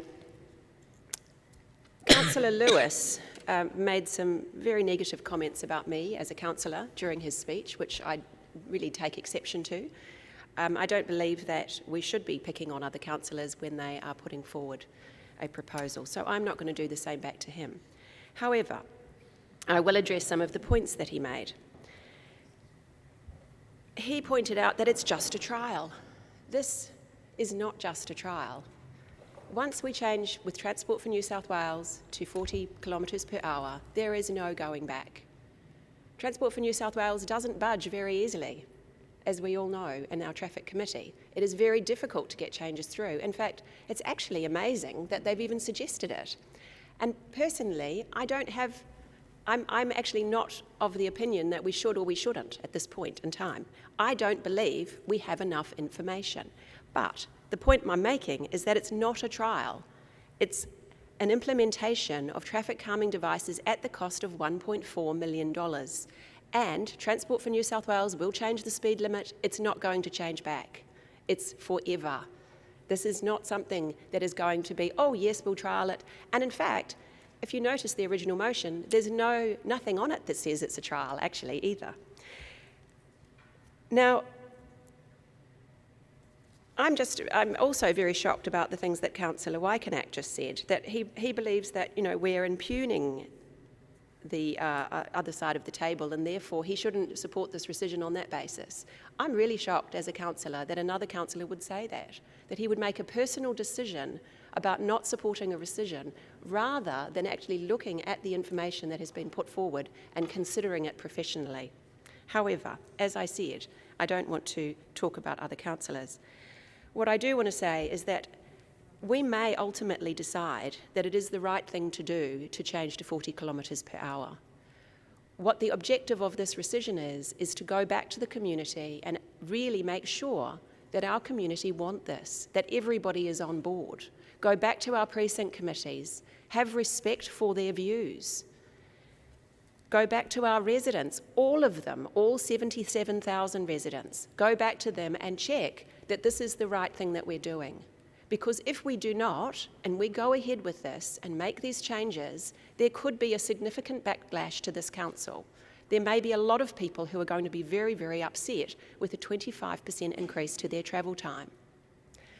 This rescission is not an argument about community safety. It is about whether this council has adequately consulted with its residents prior to making a sweeping, irreversible change to Waverly, with consequences that will be felt by everyone. This rescission is about transparency and the robustness of process, whether this council has followed correct processes to reach its decision, whether the information on which the decision is being made is accurate and complete. This rescission is about good governance. We contend that in this instance, good governance has not occurred, and all councillors should support this rescission to go back to the community and do a thorough consultation before making this decision. Division, please. All those in favour of the rescission motion? We have Nemish, Goldsman and Burrell. All those against the rescission motion, we've got O'Neill, Lewis, Copeland, Wykenak and Marcellus. I declare that the rescission motion is lost and that the foreshadowed motion lapses. Thank you. We now go to 8.6, arts funding and cultural recognition. I think that was being a motion that was, a notice of motion that was put forward by Copeland, Keenan and Wykenak.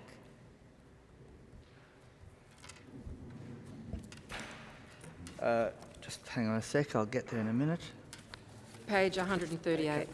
I'd like to move this motion as printed. I commend it to you. I'd like to refer to our previous speaker, Prukantian, and all the reasons that she gave. I think she covered the ground very well. Basically, what we are wanting is a proper recognition of arts and culture. Sorry, Councillor Copeland, before you speak, we need a seconder, so that was Councillor Kanak. Yep, thank you. We need a proper recognition of arts and culture, and that is not encouraged by changing the name or removing the name arts from a cluster of departments. It basically denies the status of the arts. The arts very productive, certainly in terms that probably the Liberal Party can understand. It's a huge amount of money. I think it's 11 billion return from the arts, which is comparable to, and in fact more, in economic terms, it's a greater producer than the sporting codes that we have. So there's no question that the community understands the benefit and value of the arts, but perhaps the state government and the federal government don't. So what we're asking for is some recognition and funding too, of course, is always important, but certainly that is what we're asking for. And I commend this to you. It is surprising that in the time that since about 1987, when the arts was a department in its own right, after all those successful years of that department promoting the arts, that it's suddenly removed. What's going on here? Is it something like knowing the price of everything and the value of nothing? It smacks of that. Thank you. Thank you. Seconder? Reserve. Thank you. Any submissions? That's better. Yeah, Councillor Goldsman? I actually have a document I'd like to table. It's an email. If all the councillors can get one, maybe governance as well. Actually, if I can have... Actually, if you've got a spare one for me too. Another email. I hope it's not very long because we're going to be here reading emails all night and not getting to the business. We are going to get through the business, but I think this is really important to clarify because what we've got here, I believe this is really, I mean, I will read it out, but first of all, what I'd like to say is look, let me read this out. I will read it out. I'm about to. So what this is an email from our federal member for Wentworth. And we asked him the question. It's a response to the query that we had. Now, I should mention that the Speaker, who I actually get along really well with, and I welcome Prue Cantin, former Greens councillor, who I had the pleasure of serving for a short while. Please, can you just focus on the item in hand, please? So we've got a letter here, a response from the federal member of Wentworth, and he says, "Thank you for your email regarding the creation of the new department, Infrastructure, Transport, Regional Development and Communications. There is no change to the Morrison government's strong commitment to the arts following the recent announcement of departmental restructures. This department will consolidate the current Department of Infrastructure, Transport, Cities and Regional Development, and the current Department of Communications and the Arts. The new structure will drive greater collaboration of important policy changes to deliver better services for the Australian people. These changes increase opportunities for synergies and for thinking of people in the arts area of the department to influence the thinking of people working on regional development and infrastructure and vice versa. Some members of our arts community are concerned about what the name of the new department means for the arts. The dedicated and committed officials working on arts policy will move across from the former department to the new department. They continue to have the same responsibilities and the same resources. Minister Fletcher remains the Minister for Communication, Cyber Safety and the Arts, and no change to the ministerial title or responsibilities representing the arts in Cabinet.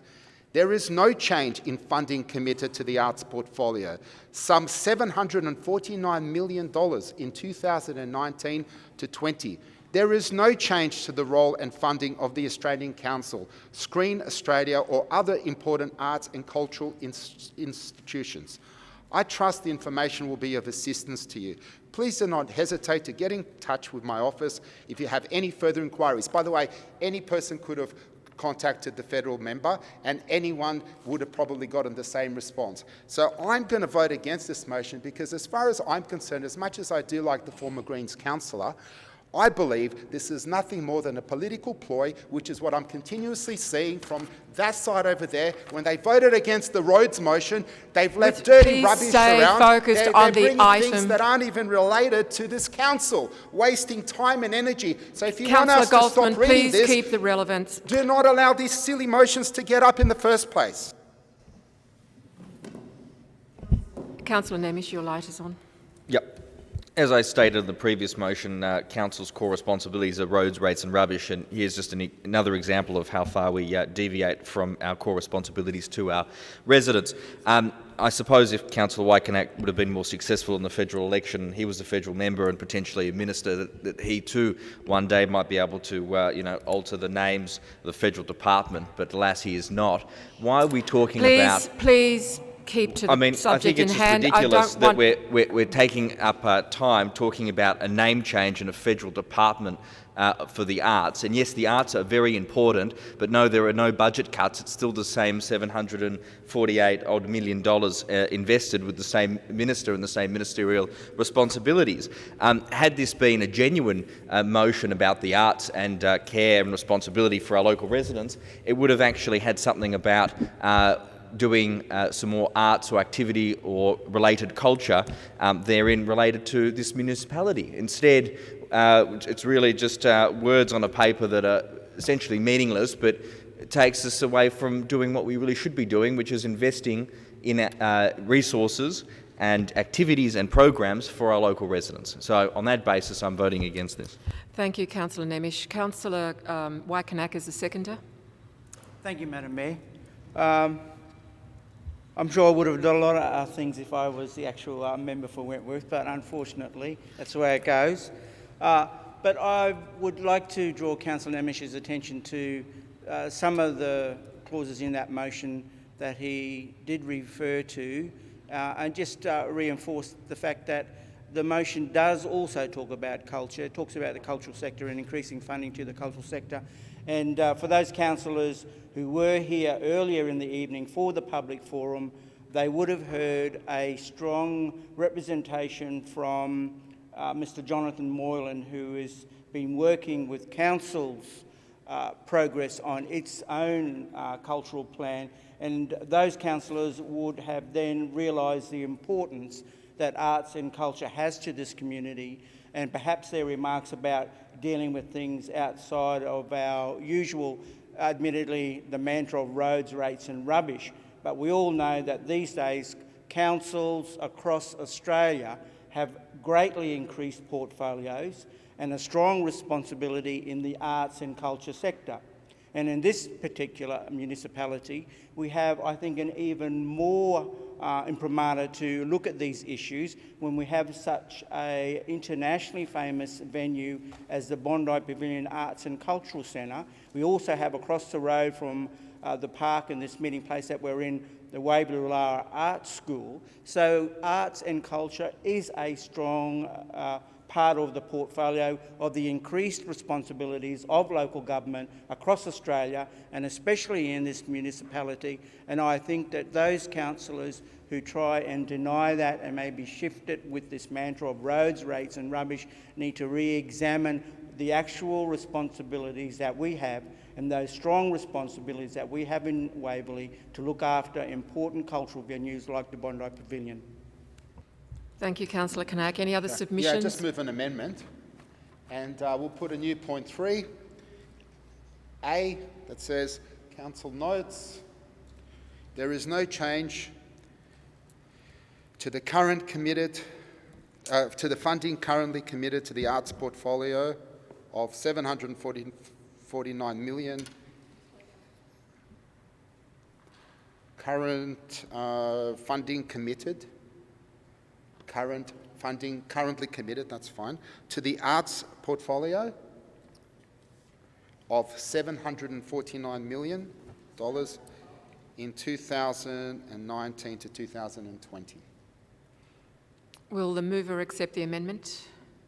No? Okay. I'm going to have to move it formally. I second that. This is a fact. You can't cherry pick facts and information. If you're going to put stuff on there, let's be transparent. Let's tell the truth. Let's not just take what we think is going to anger people. So I'm moving that formally because I think the people deserve to have a balance of information so they can make up their own opinion whether something is factual, whether something is balanced. Thank you. That's making it balanced. Councillor Burrell, I reserve my right. any submissions? Councillor Lewis. I'd like to also move an amendment to the motion. Well, we've actually got. We're all out of need order. to deal with this amendment first. So, any other submissions? Councillor Burrell? No. Councillor Goldsman? Okay, I'll put it to a vote. All those in favour? Please. All those in favour of the amendment? Nemish, Goldsman, Burrell. All those against? Marcellus, O'Neill, Lewis, Copeland and Kanak. The amendment is lost. I'll move one more amendment, So if I may. we actually had Councillor Lewis was before you. So, Councillor Lewis, you wanted to move an amendment? Fair enough. Councillor Goldsman? The other amendment is that Council notes there is no change in to the role and funding. So Council, sorry, my apology, that notes that there is no change in the role and funding, sorry, my eyes are a bit, there's no change to the role and funding of the Australia Council, Screen Australia, or other important arts and cultural institutions. Notes, yes, so put before that. So let them write it then, just put a note. Okay, do we have a seconder? Oh, sorry. Does the mover of the motion accept the amendment? No? Okay, so you want to make this a formal amendment, Yeah. Councillor Yes, Goldsman, I second Councillor it. Burrell? Okay, so what we see again is we don't want to know the truth, we just want to scaremonger. This is what it appears like. I hope everybody who's watching this at home will know this because they just know what sort of a council this is that's not accepting. With respect, the fact. Councillor Goldsman. With respect, Madam Mayor, I have the right to say my opinion. It says No, in the but code you are. code Just- of meeting. Excuse me, I'm the chair. I do not like the fact that you keep trying to attempt to make this council, put this council in disrepute. So please be a little more careful with your hyperbole. Thank you. Madam Mayor, I'm You may sorry. proceed. The Code of Meeting Practice states that I'm entitled to an opinion. The only one that's putting council in disrepute are people who are not following the Code of Meeting Practice properly. So, and do silly decisions. And I'm not pointing fingers, but this is my opinion. My opinion is this. If this council wants to be honest, open and transparent, they're going to take the warts and all. And might not be something you want to hear. This may not be something that's favourable to your motion, but it is the truth. It is the fact. We have actually done the effort to find out, to make sure that we've got the right information. And I think the mover and seconder should have done the same thing before putting an item on the paper and trying to discredit, even mention Liberal government and all, because this is politically useful for you guys. Everything seems to be politically motivated. So I'm moving this formally, and again, I'm so happy people get to see this at home. They see exactly what some people stand for. Thank you. So actually, where are we up to? So you're speaking to the I motion. reserve my Seconder? right. You waive your right. Any submissions? Councillor Nemish. Just a bit, again, flabbergasted at this council's reluctance just to be open and I guess the word thrown around tonight is transparent, but on this, very much so. I mean, it's just a very simple note that there is no change in the role and funding to various organisations and institutions associated with the Arts Department. I don't see why, if we're talking about the name change of a department and yet there's no consequence, that we do not include just such a simple and short statement of fact that there has been no change. Is this, I guess, a fear-mongering motion designed to sort of elicit a negative response from those in the community when there has been no change, and yet this motion has no real bearing or improvement on the residents or for the residents of Waverly? There's nothing here about increasing cultural awareness or institutional framework, or nothing to move a quarterly review, a long-term financial plan to increase arts funding. This is really just a cheap jab, and again, I'm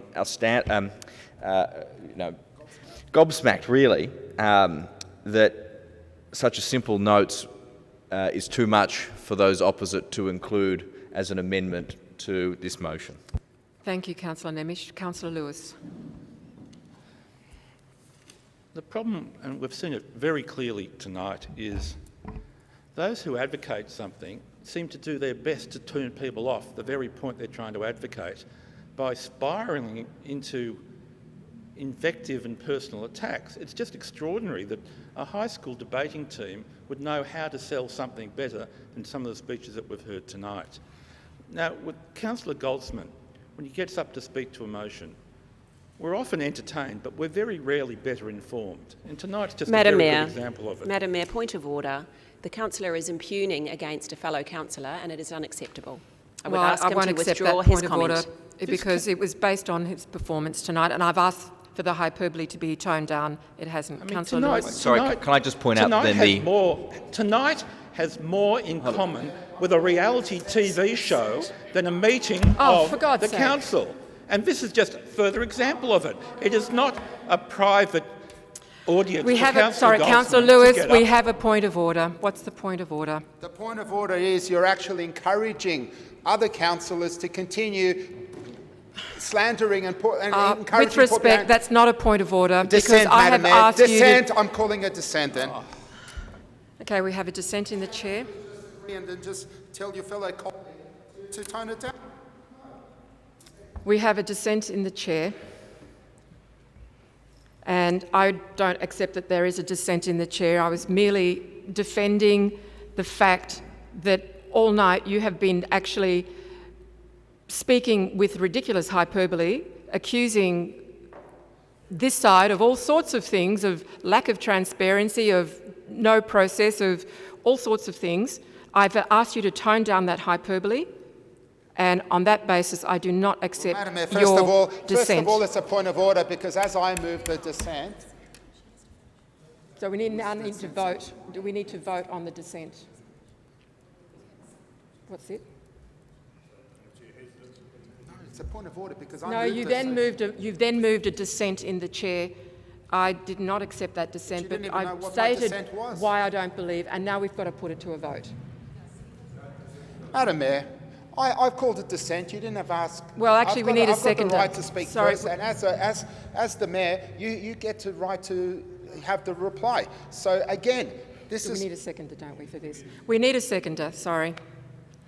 I'll second it. Madam Mayor, the procedures, again, as we've just seen, has not been followed. Oh, for God's The problem is this: if you've got a problem with my conduct, you have the right to kick me out if you want. Just expel me if you really feel the need to. But that does not give you, Madam Mayor, the right to say to another councillor, you can continue making disparaging remarks against another fellow councillor.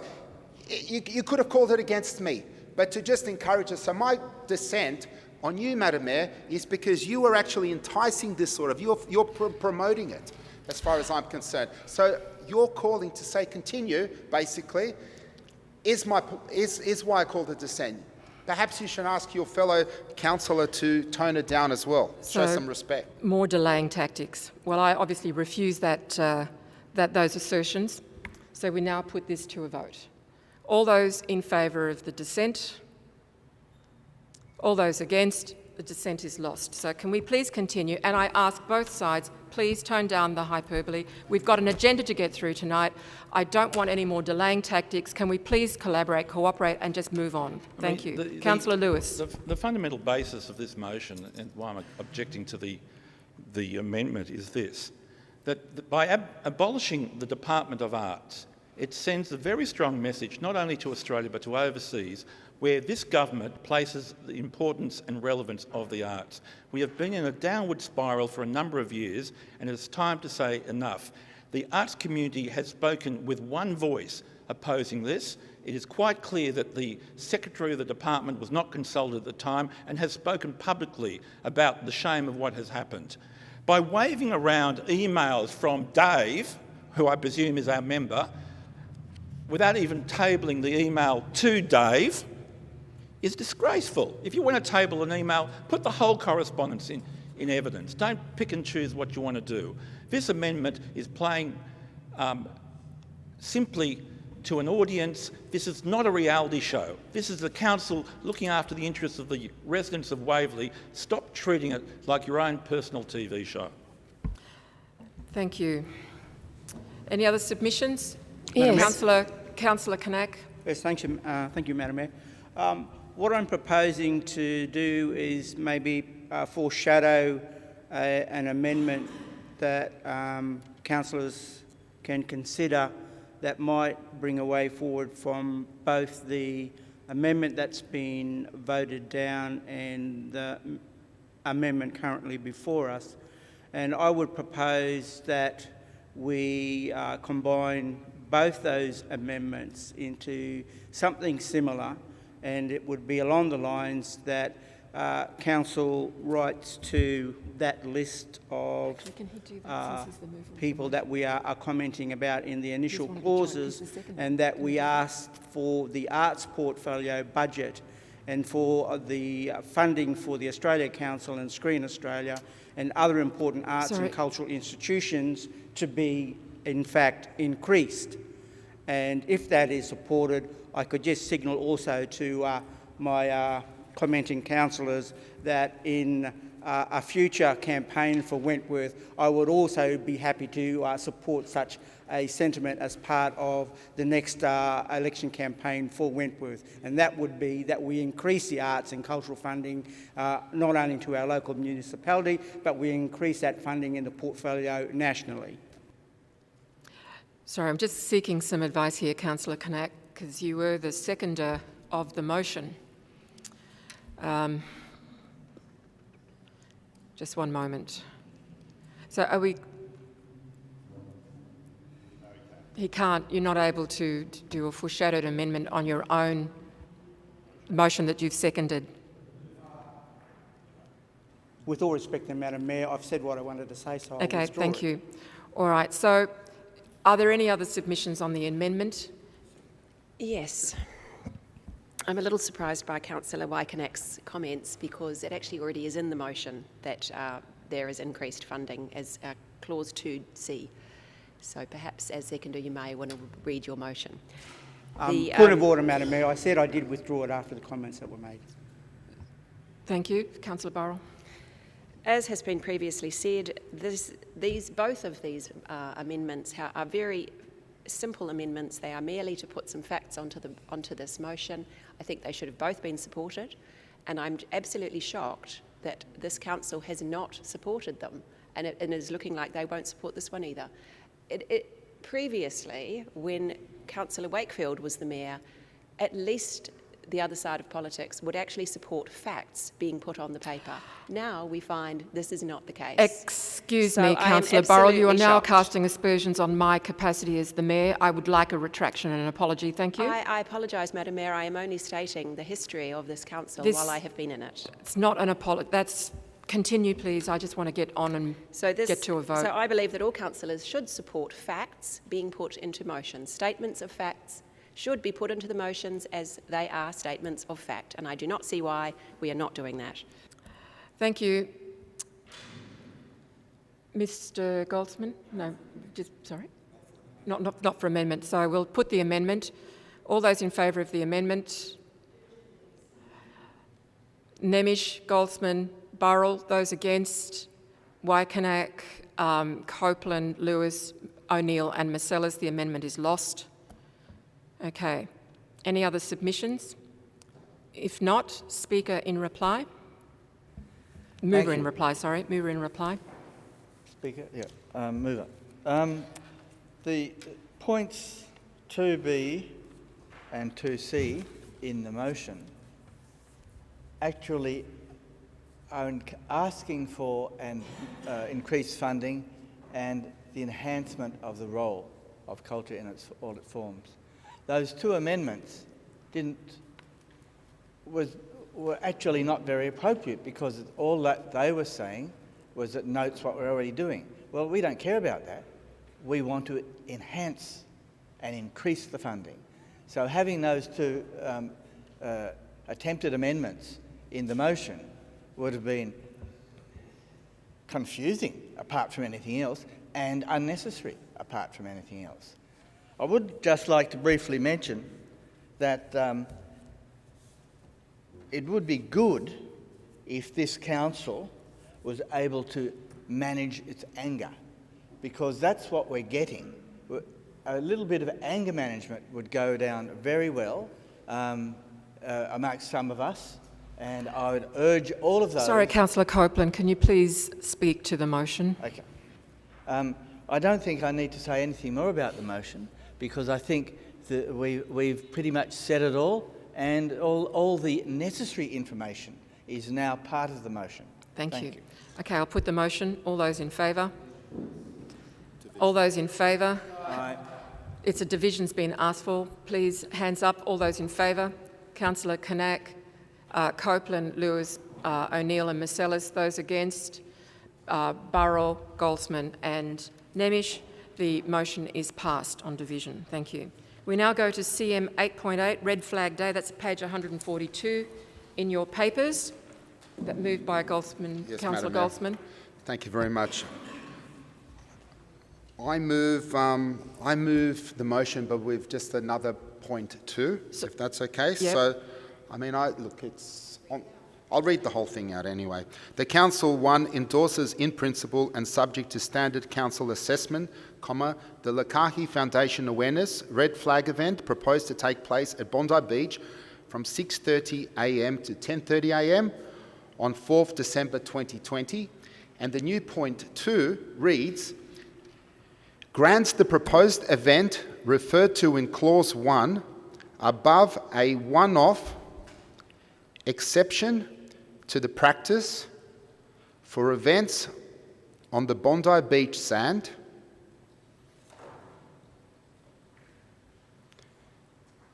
not being approved in the month of December, and agrees that no fee is to apply, should the event be recommended for formal approval. So I'll just read that again, just the new point 2, that reads, grants the proposed event referred to in Clause 1 above a one-off exception to the practice for events on the Bondi Beach sand not being approved in the month of December, and agrees that no fee is to apply should the event be recommended for formal approval. Okay, so we have a seconder for that? Yes, I'm happy to Councillor Burrell?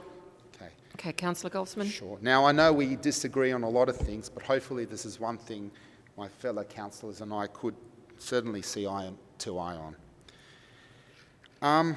First of all, a survey of domestic violence data in Australia revealed that 1 in 6 women and 1 in 20 men have experienced at least one incident of violence, and that's between 2010 and 2012.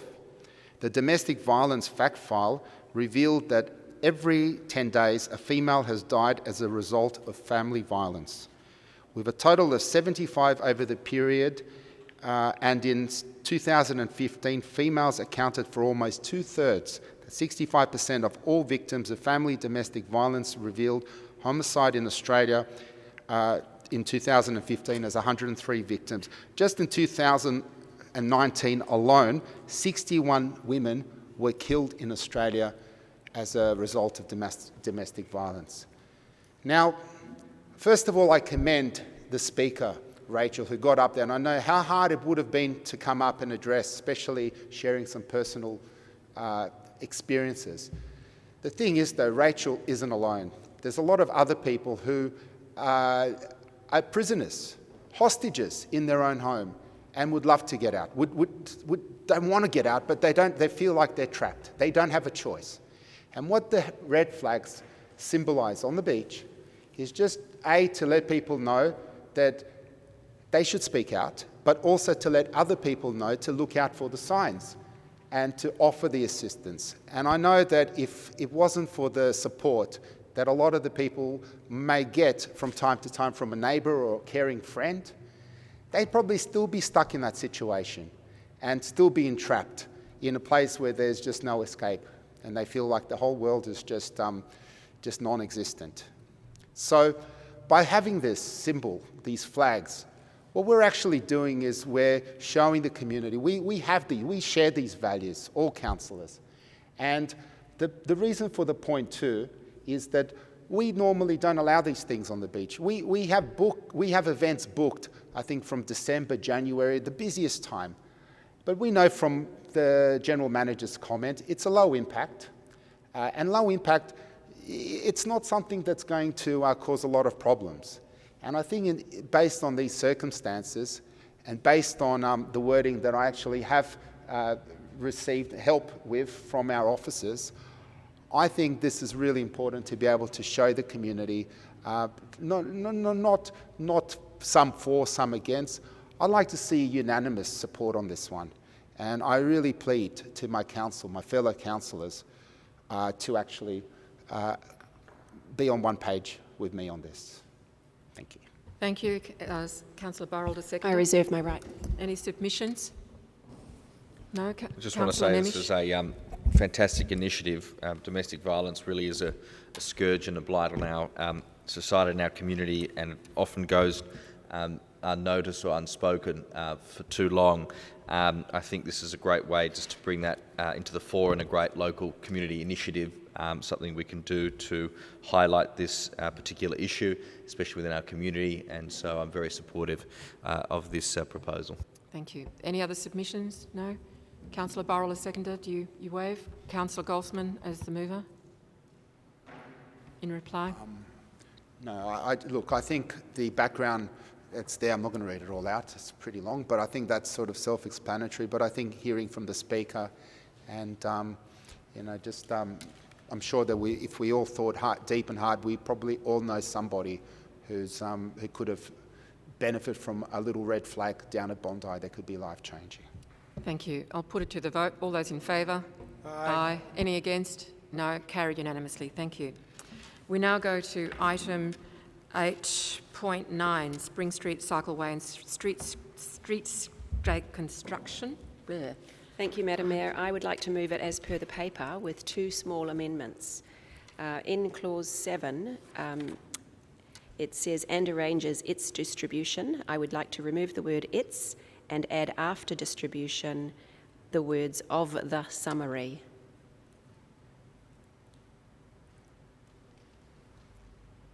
Yep. And also in clause 8, change it from May to June 2020. So we have a seconder for that notice of motion? Leon.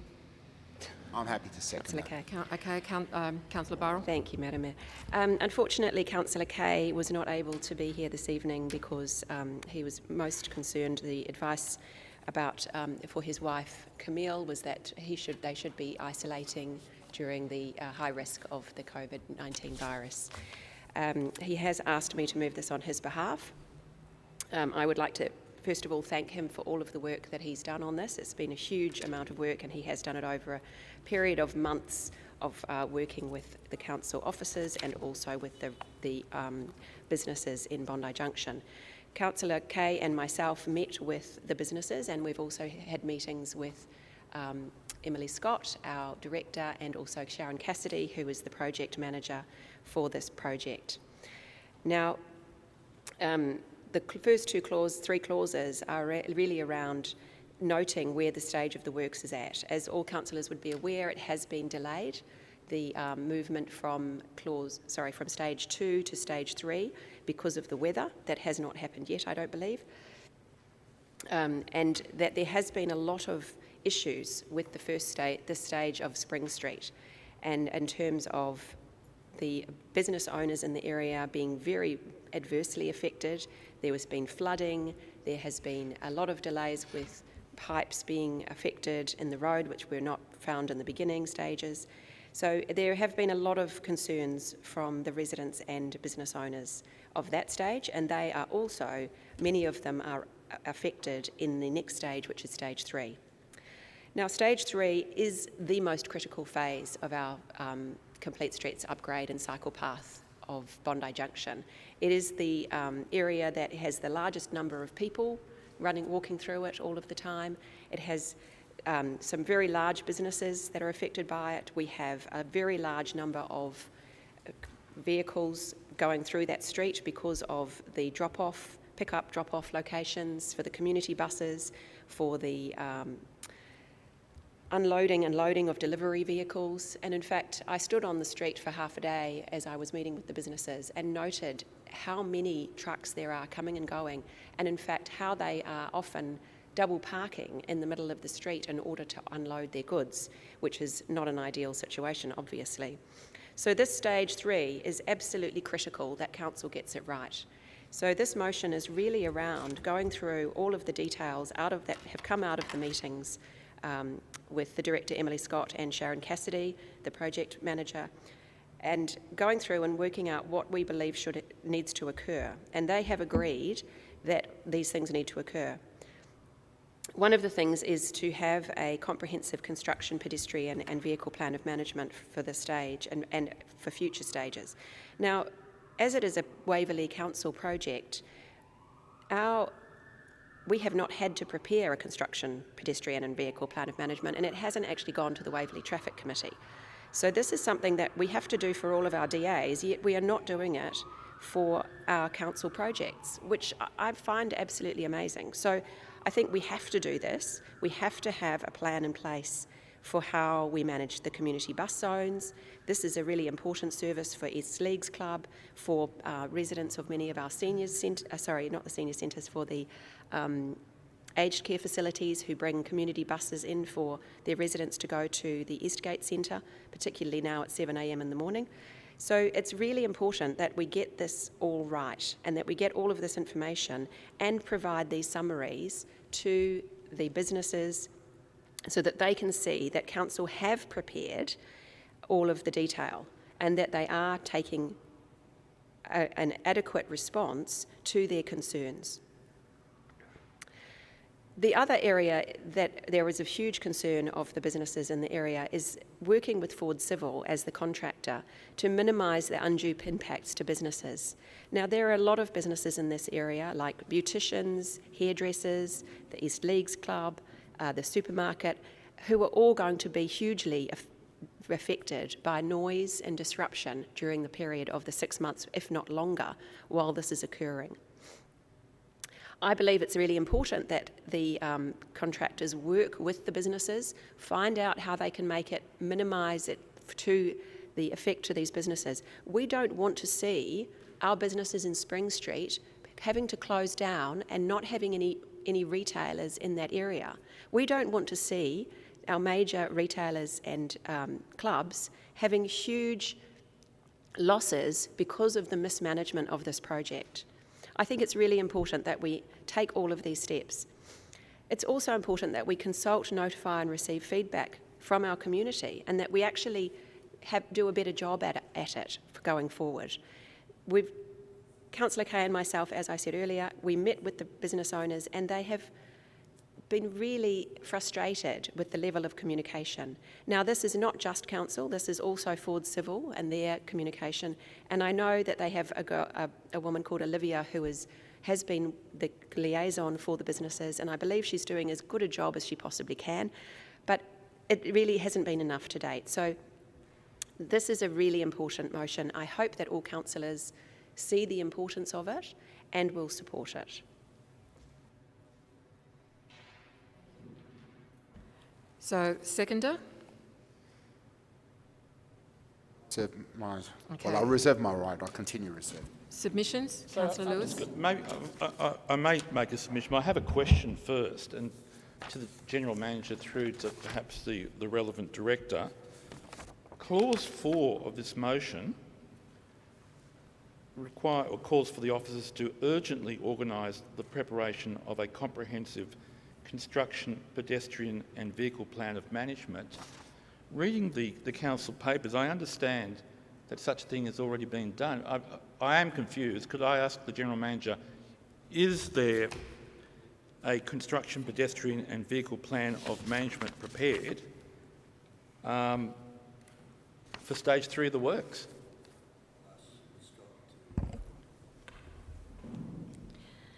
Through the chair, it is correct that the normal requirement for a development application is to submit a construction, pedestrian and vehicle management plan. That we are preparing one currently for this project, but it wouldn't have been for circulation. Officers are actually preparing it in consultation with the contractor. I don't know whether Sharon Cassidy wants to add further comment to that.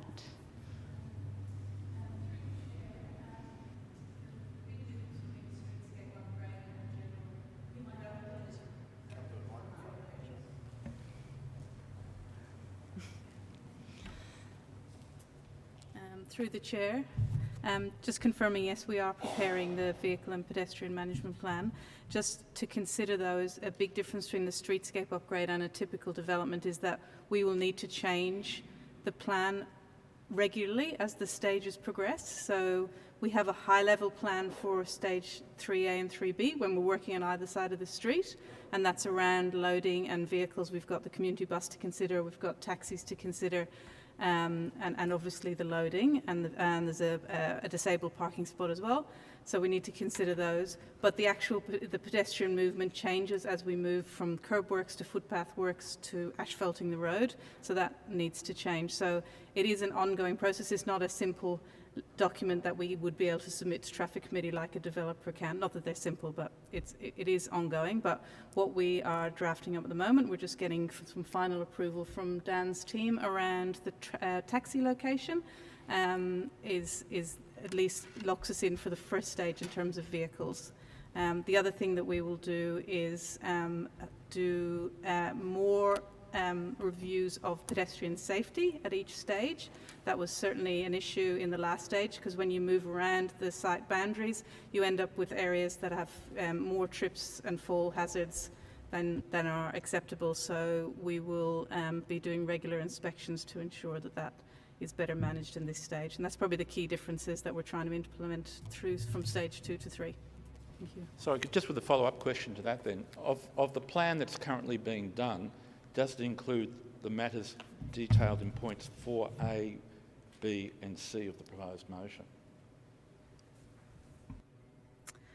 So A and B, yes. What we're doing for C1 is we are re-engaging an access consultant on the project to come in and do regular inspections, particularly in that corner identified, which is at the medical centre. So we're hopeful. We've had safety inspections done, but we're hopefully having a sort of fresh set of eyes from an access perspective, might point out things and simple fixes that we can do to make it safer as we move through the project. So it might be something we have to do every 2 to 3 weeks as we move through the different stages.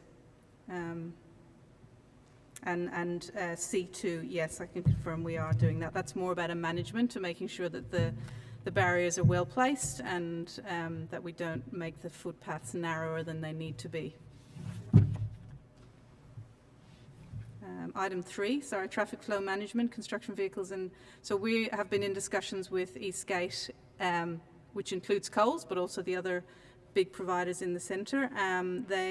We've been working closely with them around their loading dock requirements and how we will manage the driveway works there, which is going to be key, where we may have to have some changes to their loading over periods of 1 or 2 days at a time. I think that covers the question. Thank you. Any further submissions? I'd like to move an amendment. Yes. Clause 4, delete the first 1, 2, 3, 4, 5, 6 words.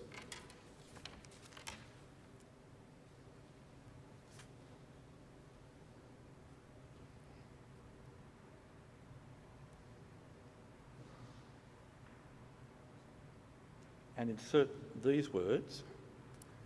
Notes that officers are presently preparing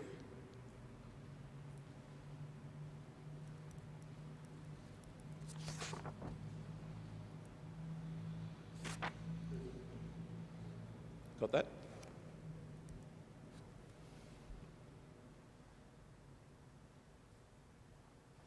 And then after C3, back to the margin, insert the words, and that a summary version of this plan of management. Sorry, Councillor Lewis, do we know where we're talking? Which? So after 4C3. After Coles loading dock, is that a comma? So after the word dock, put a comma in, then a fresh line to the margin. So it's still part of the It's still part of 4. 3, isn't it? No, it's part of 4. Oh, part 4, yep. And that a summary version you want me to go and point to it?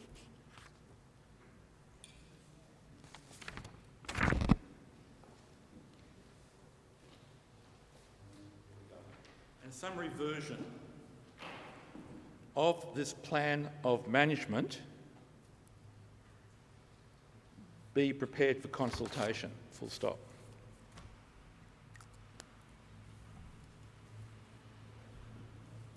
And the reason, very briefly, that motion... I accept that amendment. Okay, thank you. Any other submissions? If there being no other submissions, can we have the mover in reply?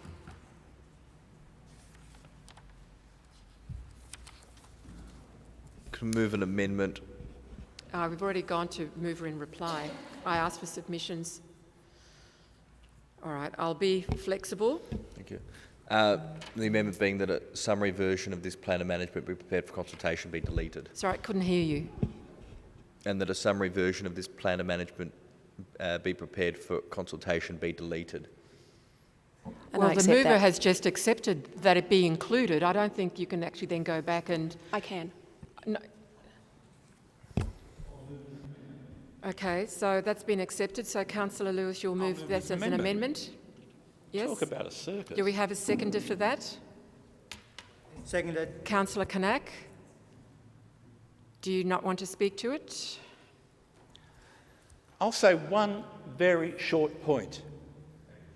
Tonight we have been regaled time after time with the allegation that this council does not consult from the very people who wants to delete the word consultation. Seconder? Madam Mayor, just briefly again to support the sentiments raised by Councillor Lewis. We have debated before, and I did raise before in previous debates in regards to other motions, that this just seems to be some wayward mantra that the councillors on the other side want to accuse this council of not consulting properly. And as Councillor Lewis has just raised, we have before us a very amendment which includes a plan of management being prepared for consultation, and now those councillors who raise this mantra of this council doesn't consult don't want to accept this amendment. Thank you. Other submissions? Councillor Barrell? Yes. Now, the reason why I suggested to my colleague to move the amendment to remove this line was that it is repeated in Clause 7. It already says, publicises a summary of the above comprehensive construction, pedestrian and vehicle plan of management in local media, social media, on Council's website and via other communication channels. And it arranges distribution of the summary to business owners and residents directly impacted by works in Spring Street East, including Bronte Road between Oxford Street and Ebley Street, and as appropriate. I think that really covers consultation.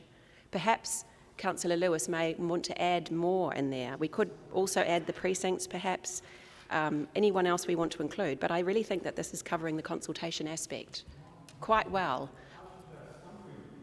It is also a summary. Sorry, I don't want 7. people speaking across the table, the room, please. The changes that I made to the published item was that arranges distribution of the summary. So I think, and it says also publicises a summary in the first line. So we've got the consultation covered. So I think that there's a bit of a miscommunication here about what's going on, and perhaps Councillor Lewis didn't see that earlier. I'm just pointing out that his Thank you, his Councillor amendment Burrell. is unnecessary. It's just that publicising is not consultation. Any other speakers? Okay, we put the, where are we up to? The amendment. We had a seconder. Chair, I think Councillor Nemesh's amendment was accepted. Yes, it was. So that was deleted, and then Councillor Lewis moved. That's right. And then Councillor Lewis moved that summary version of the plan of management prepared for consultation, and we had a seconder, which was Councillor Kanak.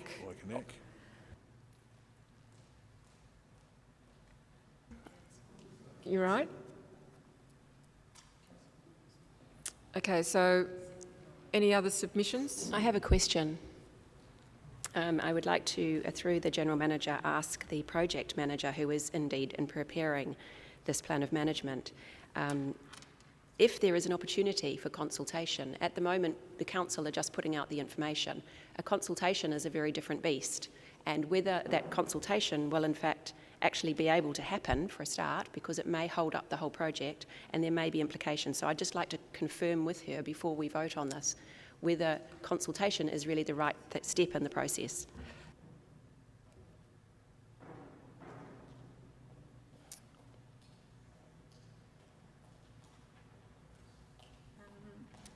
It's a bit tricky, the term consultation.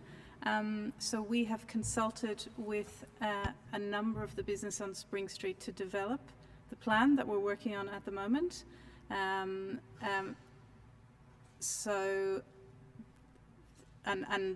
I think generally people will be happy with it.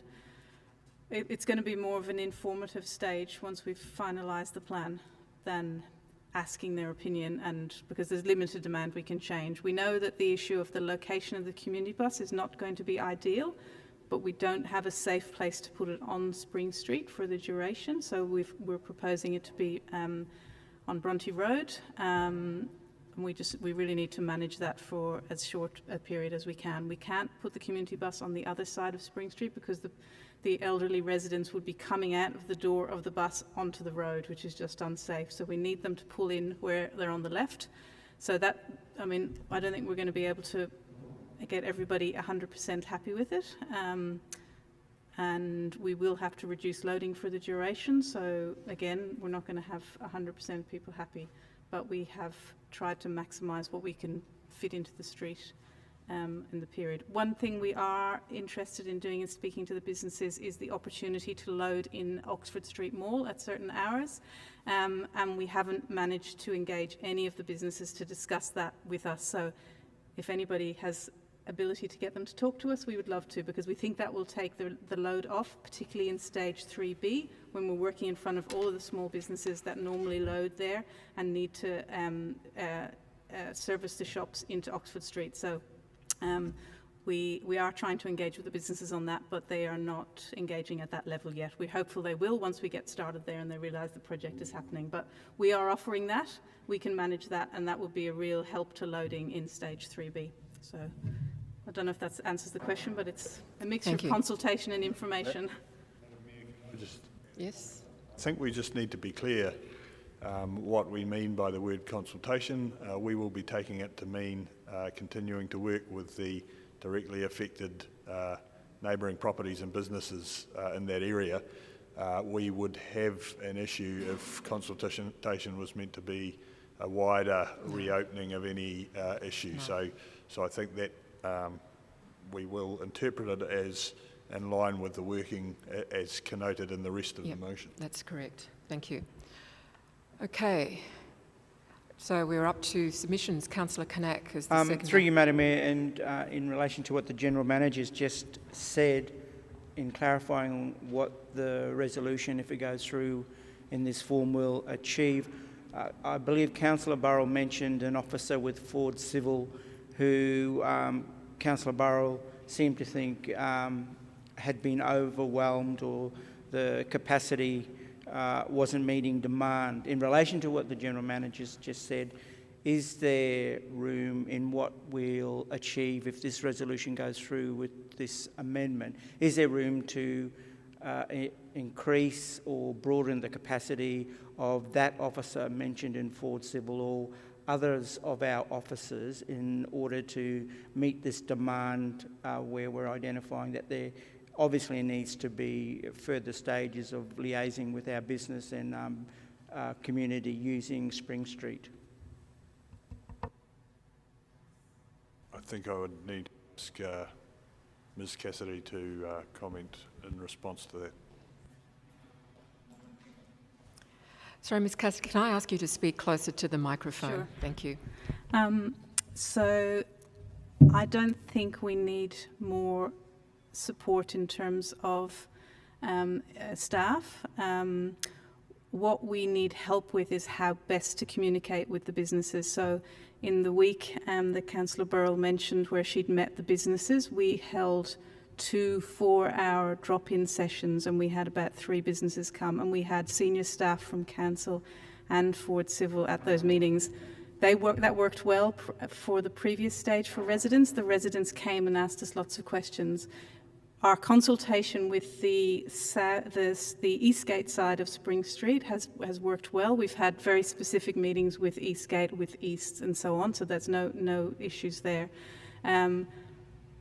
We are just finding it very difficult to make contact and have meaningful discussions with the businesses on the other side, the Oxford Street side of Spring Street. We have plenty of resources to do that. We're just struggling with getting them to engage. They've, quite as we know, there's been a number of them that are very adversarial through the project.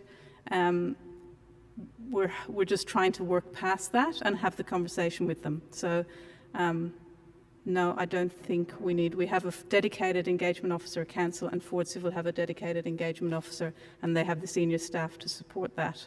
So we're just struggling to have the right conversations, to be honest. Thank you. Okay, any other Slight submissions? semantic amendment. In Clause 7, instead of publicises, perhaps just make it publishes.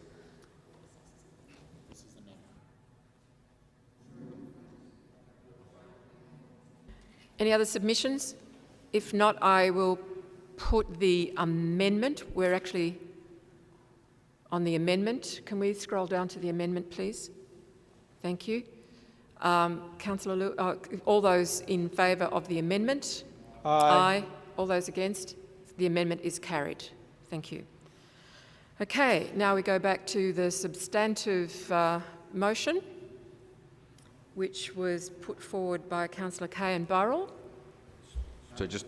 Yeah, no, I know that. I'm just going to ask, I presume that there are no other submissions? No, just to change publicise to publishers. Okay, thank you. All right, there being no other submissions, I now call the mover. Oh, sorry, publish. Yeah, do you accept that? Yeah. Okay. Okay, mover in reply. Thank you. Sorry. Thank you, Madam Mayor. I'm sure that all councillors can see how much work has gone into this motion and how extensive the amount of work that Ms Cassidy's team have been doing under our fabulous Director, Emily Scott. And I would like to commend the work that they are doing, because they have been amazing in terms of responding back to every question that the community has asked and really doing everything that has been suggested. Now, it was actually something that I suggested to look at Spring Street and make sure that the width of the footpath was wide enough. In stage 2, the width of the footpath, they actually had these big sort of heavy weights that held the fence up, and unfortunately they stuck out into the 1200 gap, and we'd had reports that people with walking frames and with people who are legally blind were not able to actually get past these big blocks that were sticking out into the walkway. And this was a really big concern of mine, because obviously we have a lot more residents using the area, particularly on the East Leagues, Eastgate side of Spring Street. So during stage 3, I believe it is integral that we ensure that we have an access consultant look at that, and that was something that I suggested. The preparing of the POM was actually not going to happen at the time when we wrote this, that Councillor Kay and myself wrote this motion. We suggested that this should happen, And I'm really glad that it is happening and that they are going to the extent that they are. And I'm also very pleased that should this motion be accepted, that the information will on flow to the community, thereby showing that we as a council are being transparent and are making every effort to try and do the right thing by our community and our businesses and our residents, because this really to me is going to be to show whether we've implemented this project correctly. So I do hope that all councillors support this. All those in favour? Okay. All those in favour? Division, hands up please. It's a division. All those in favour? Kanak, Copeland, Lewis, O'Neill, Marcellus, Burrell, Goldsman and Nemish. I declared the motion carried on division. Okay. So, can I actually have someone move forward those 4 items that were laid over? I move that we bring forward items, and I'll make sure the numbers are correct. 8.2, 8.3, 8.4 and 8.5. Thank you. Do we have a seconder for that? Yeah. Councillor O'Neill. I'll put it to the vote. All those in favour? Aye. Any against? Carried. Thank you. Yeah, okay. We'll have a quick 2-minute break because it's 9:30, so please be back here as soon as possible. Thank you.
we've now got, we don't have a quorum, 1, 2, 3, 4, 5. Can I please ask all councillors to return to the chamber? I suppose you call it a chamber. A court. Hey, that's better, the court.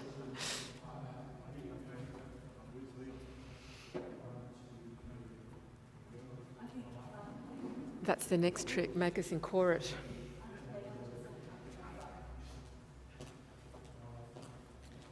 They've now disappeared. Will was here.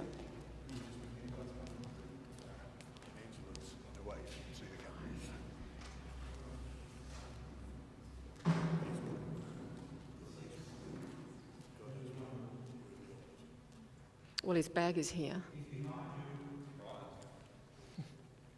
So where are your colleagues, Councillor Nemish?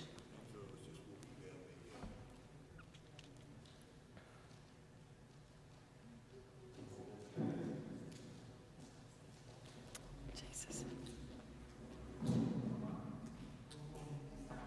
No, we don't have a quorum.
Thank you, Councillor Burrell and Golfmans. Good. We now have a quorum. I can resume the meeting. I need someone to move that we resume. Councillor Lewis, seconded. Councillor Knack, all those in favour? Aye. Carried, thank you. Now, we've moved forward items number 8.2, 8.3, 8.4 and 8.5. So if I can now turn to item 8.2, water tank rebate. That was Councillor O'Neill. Yes, I move it. Can I have someone to second? Seconded. This has been sitting on the paper now for more than 3 months, so I'm going to take it as read. Thank you. Would you like to speak to the motion? No. Councillor Knack is seconder. Reserve. Okay. Any submissions? Yes. Though this motion may be very well intentioned, which I believe that it is still cost shifting. It is cost shifting from Sydney Water and the state government to council. And over and over and over, we see cost shifting occurring where councils are expected to come up with supporting these great initiatives and put the funds up to make this happen. And I know that this is just an investigates, but unfortunately, we investigate it and we find out that yes, of course we can do it and we should do it, and I think the state government should be doing it. And Sydney Water should do it again, and it absolutely is a very worthy thing to do. My issue is that I don't believe that our council should fund it. I don't believe that any council should be funding it. Our ratepayers only support around 30% of the cost of running our council. We do not have, like the City of Sydney, huge amounts of money that we can throw around. So I just think it's a huge amount of work that we're suggesting to our officers to do for something that ultimately I don't believe that council should be funding. We should be writing a letter to the state government and the Sydney Water to say, look, you guys should bring this back in again. We think it's a really important initiative. I don't believe that this motion should be supported tonight. Thank you. Any other submissions? Councillor Copeland? Yes, as I have mentioned earlier, and according to the General Manager's comment regarding the rebates by Sydney Water, I suggest a point C as a further subclause. Point C, the provision of rebates by Sydney Water, i.e. Council investigates them. The provision of rebates by Sydney Water. Is the mover willing to accept that? Okay, thanks. We're clear about the amendment? I don't think we got that, so can you please restate? Yes, please, you moved an amendment. Thank you. Sorry. Just one moment, Councillor Copeland, we need to get the item up. Here we are. So what were you suggesting? I'll point clause C or subclause C, 1C. The provision of rebates include water tank rebates. The provision of water tank rebates by Sydney Water, as we used to have. Don't put that in, but... Still don't have that up on the screen. Okay. Does government need me to say it again? Sorry? The provision of rebates from Sydney Water. Water tank rebates from Sydney Water. And the mover, did you accept the amendment? That's been accepted, so that's now part of the substantive motion. I'd also like to move an amendment, and that is to delete clause 1B. Can we have that up on the screen? 1B, budgetary, you're saying delete budgetary implications?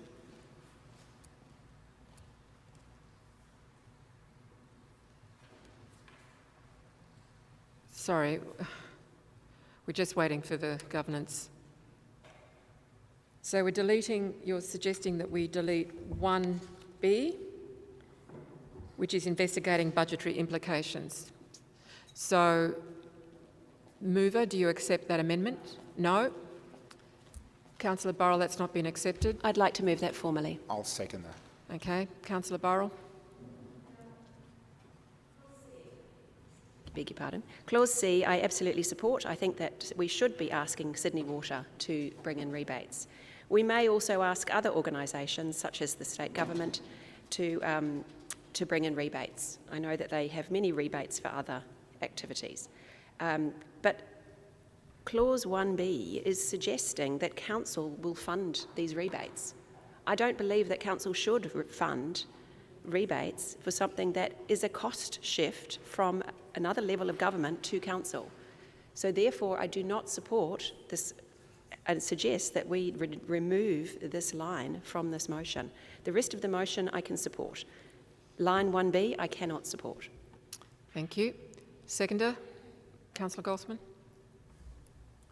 Yeah, I think it's really nice and generous to give other people's money, but this is our money. And I don't want to be giving money away to something where we shouldn't be funding. I do concur with Councillor Burrell's sentiment, but I also think that by saying that, we're already looking for doing something one way. When if this option was not there, then it will get us to be more creative and find other ways to do it. Where I think it'll make us complacent. Thank you. And Sydney Water, after all, they should be the ones funding it. Okay, thank you. Thank you. Any other? And the other thing is, if they know that we're already looking at funding it ourselves, then they're going to say, "Oh, don't worry about it. We don't have to do it then." And the only ones going to suffer again are our residents. And everything I've done here tonight has always been for our residents, in my opinion. And it's got to do with their budget. It's got to do with their budget. And so therefore, I'm standing very firm on this. I'm just continuing protecting our residents, our ratepayers' hard-earned money, and this is again spending it. Thank you, Councillor Goldsman. Any other submissions? Councillor Knack.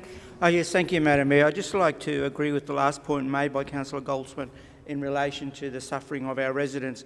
And the suffering of our residents in relation to water tank rebate schemes has been brought on the reluctance by the reluctance of Sydney Water and the state government to continue the rebate scheme. So as part of the investigation for council to meet the demand for a water tank rebate scheme, and with the investigation, I would imagine that council officers would canvass the options whereby if there were funding available through Sydney Water or its network or the state government support, that part of the investigation report will identify for us those alternative funding or grant type options where we could go to the authorities that should be funding this, and again resolve an environmental issue, but at the same time not make sure that this impost is not further suffered by our own residents here in Waverly. In the Point of order, Madam I Mayor. think a water tank rebate Point of order, scheme- Madam Mayor. Yes. I beg your pardon, Stephen. Councillor Lewis. I have every right to stand and do a call, a point of order. Can you please get on with My what point the of point order of is order relevance please? to the amendment. Councillor I ruled that out of- I allowed to speak for as long as he spoke, which was a long time, but I could not Excuse see... me, I'm ruling this out of order. No, you have not heard my point. I'm not accepting the point of order. Thank you, Councillor I call Knack. dissent, Madam Mayor, because you have not listened to me and you have immediately discounted my point of order. We could have... This is pretty obvious what's going on here. This is about delaying. This is Madam what Mayor, this it is not about delaying. It is about good governance, which this meeting is so not. anyway, look, there's a dissent in the chair. Do we have a seconder? Do we have a seconder Madam for Mayor, the dissent? Before the dissent, I actually want to know what the point of order was so I can vote whether I support the dissent or not. I'd like to know exactly what the point of order was before we move to dissent. So if, with your indulgence... No, the point of order is a dissent in the chair. That's Madam what the Mayor, point no, of... That's no, the there was a dissent point of now. order and then With respect, Councillor Madam Mayor, the Goldsman... chair did not With listen to the respect, point of Councillor order. I Goldsman, want do to I know have what to the point of stand? order was. Do I have to stand? There is the thing that's... What's on the floor at the moment is a dissent in the chair. I need a seconder for that, please. I'll second it, Madam Mayor. Thank you. I will speak to the dissent. Madam Mayor, when a councillor stands to call a point of order, it is good governance to allow the councillor to actually say the point of order. In this incident, I was not allowed to actually say what my point of order was. So I believe that the Mayor has ruled incorrectly based on the fact that she did not hear the point of order. Well, please, in all due respect, you'll have your chance to respond. Well, Councillor Goldsman, if you please sit down and let me respond, I will. No, as a seconder, I'd like to say why I The believe seconder doesn't get to speak on a dissent.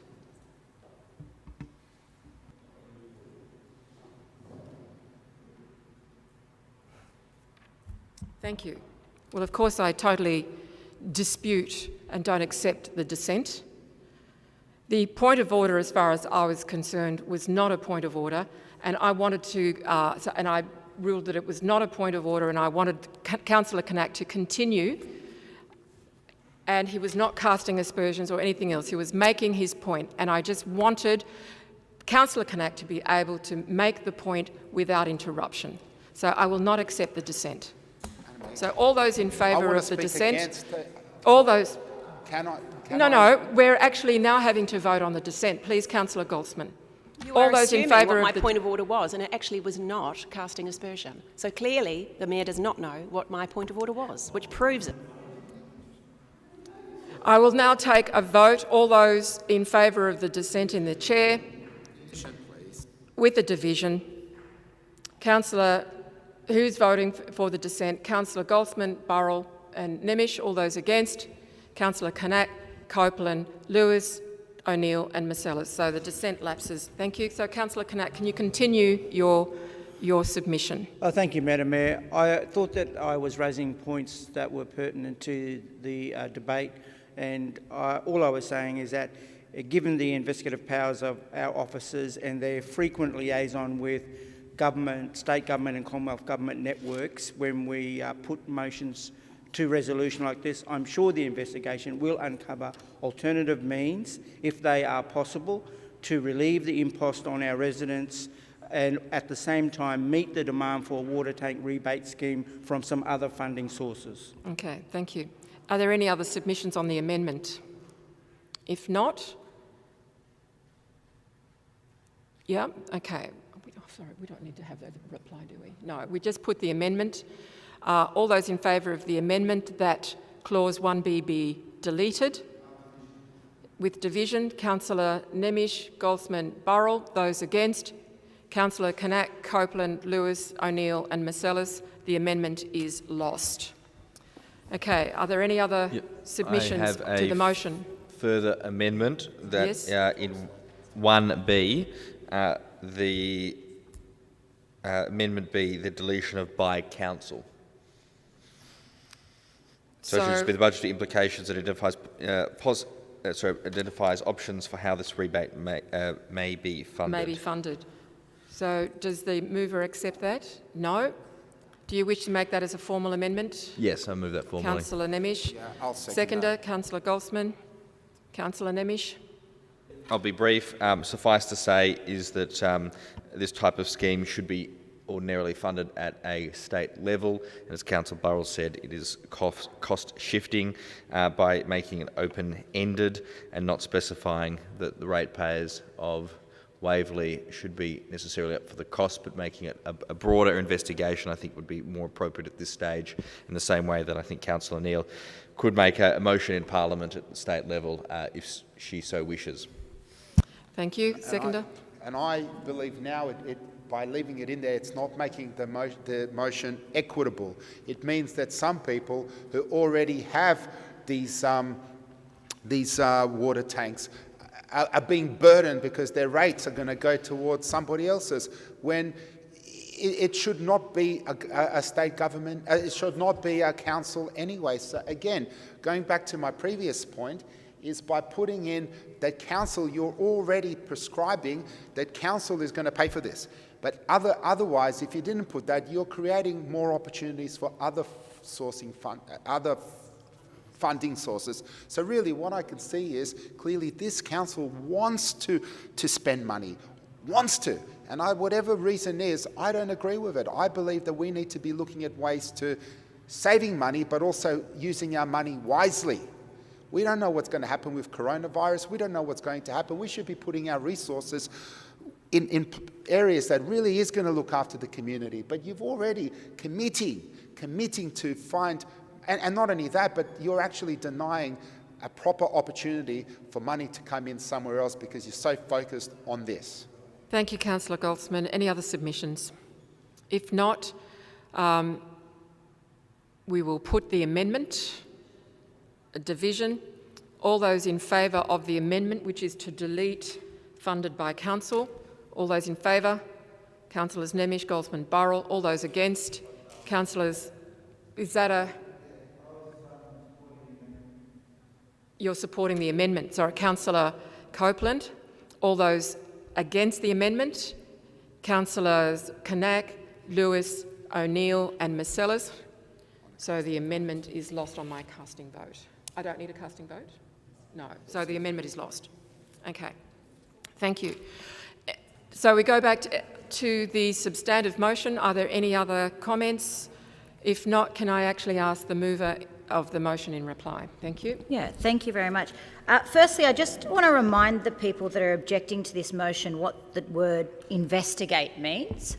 It means to look at, to research, to find. Point of order, there seems to be some misunderstanding about what that means. We are councillors. We are not the people who object. I would like an apology and to be called by the correct term in a council meeting, please.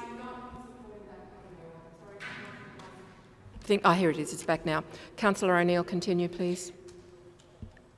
I also want to say I wholeheartedly agree with the terms of what's happening in terms of how this state government is cost shifting, and more than $800 million has been cost shifted onto local councils. But I would argue to the people on the other side who do not support this that for more than 12 months there has actually been debate in state parliament about the Liberal government reinstating rebates like this that were taken away in 2011. So this has actually been a debate that has been going on where parliamentarians, including myself in my capacity as a state parliamentarian, have been calling on the government to do this. So this comes from a position where, in the lack of leadership from a state government, being able to step up and actually do something and help councils, we know that this area, this local government area, actually gets more rain than most other parts of New South Wales. And as put in my background, I think people around here want to be able to get water tanks. They have a desire to be more environmentally friendly. Again, this is just to investigate, and I would encourage the councillors on the other side who do not know what that means to maybe look it up in a dictionary, because it isn't locking them in to anything. But this is just another small thing. Now, there are many councils already all over New South Wales that are doing such council-based rebates as this. This is nothing new. And again, in the absence of a state government that is actually standing up and trying to help councils, and that has systematically, time and time again, cost-shifted, yes, this is being put onto us and potentially. But I think this is something that we could be looking at to help ease the cost of living for people. Again, we actually get water, we get regular rain, so if we can help encourage people to capture their water, to use it, I think this is just one small thing. Thank you, Councillor O'Neill. I will now put it to a vote. All those in favour? Aye. Division, please. A division. All those in favour? Councillor Knack, Copeland, Lewis, O'Neill, Marcellus. Those against? Burrell, Goldsman and Nemish. I declare the motion carried on division. Thank you. We now go to CM 8.3, Waverly Road, North Bondi. I'll move that motion with the following amendments. Seconded. With the the following changes to it. Yes. So, paragraph 1, insert the words, investigates the installation of A, right? Then 2, insert a new 2. This 15-minute parking zone operates between 9:30 a.m. to 8 p.m. Monday to Friday and 8:30 a.m. to 12:30 p.m. Saturday. So that should say to operate between. Are we up to there yet? Yep. 3, undertakes the necessary consultations.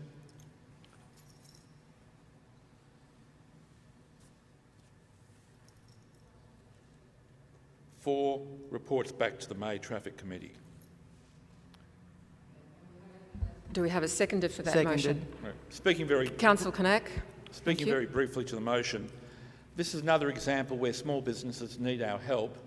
This corner has become more and more congested, as for good reasons.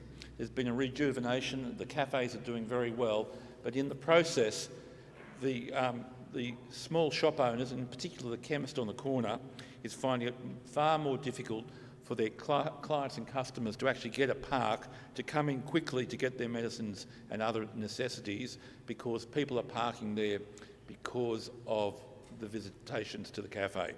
By putting in a 15-minute parking zone, and this was a request of the business owners, this is an attempt to try and assist them so that short-term clients can come in, park, pick up what they need to do and get out and allow a turnover of traffic. I can't see it being controversial, but tonight, who knows?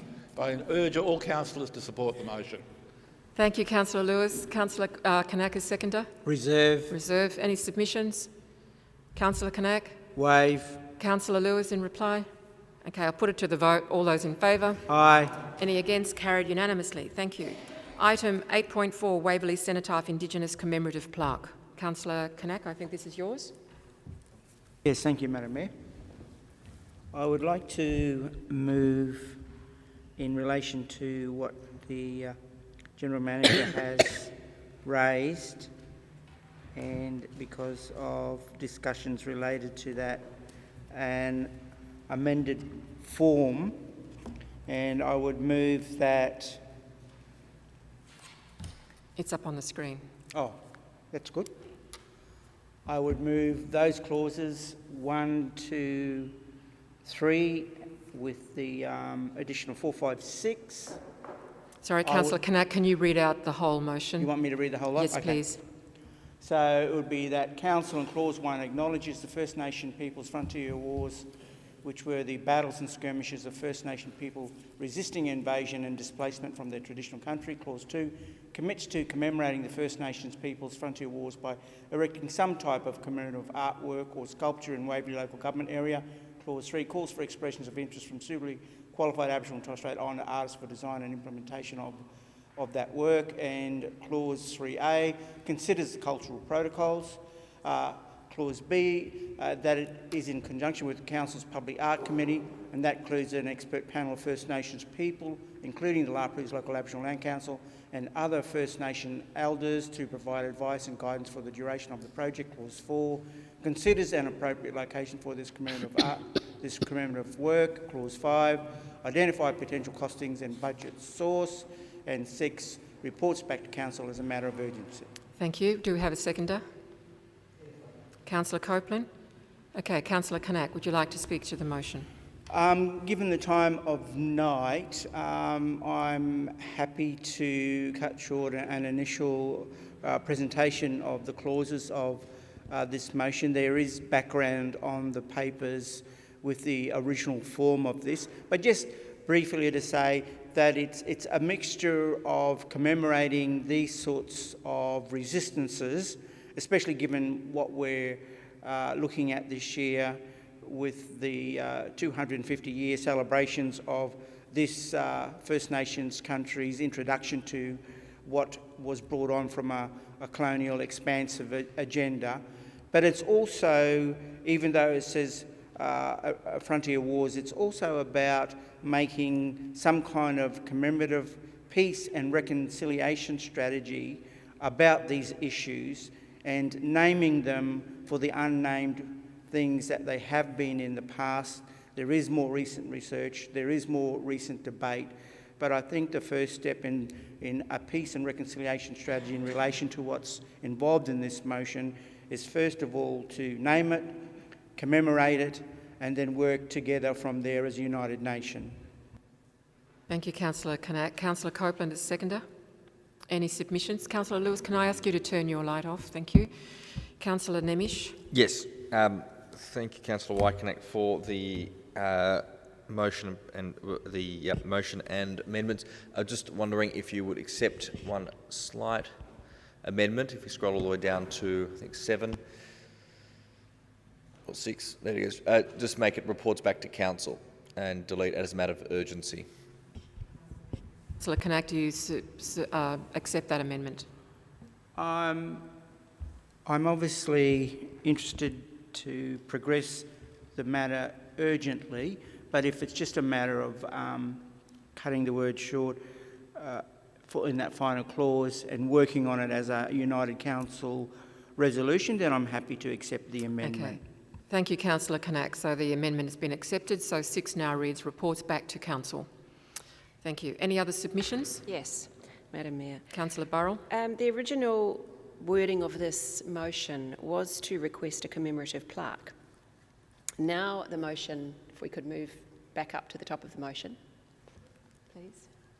Just it would have been good to have been given a paper copy of this because it's actually kind of hard to. Now we're looking at quite a significant difference in this motion. We're now looking at erecting some type of commemorative artwork or sculpture. Now, for those residents who are unaware, who may be listening, that actually entails using Council's budget. We have $100,000 in the Public Art Committee budget every second year.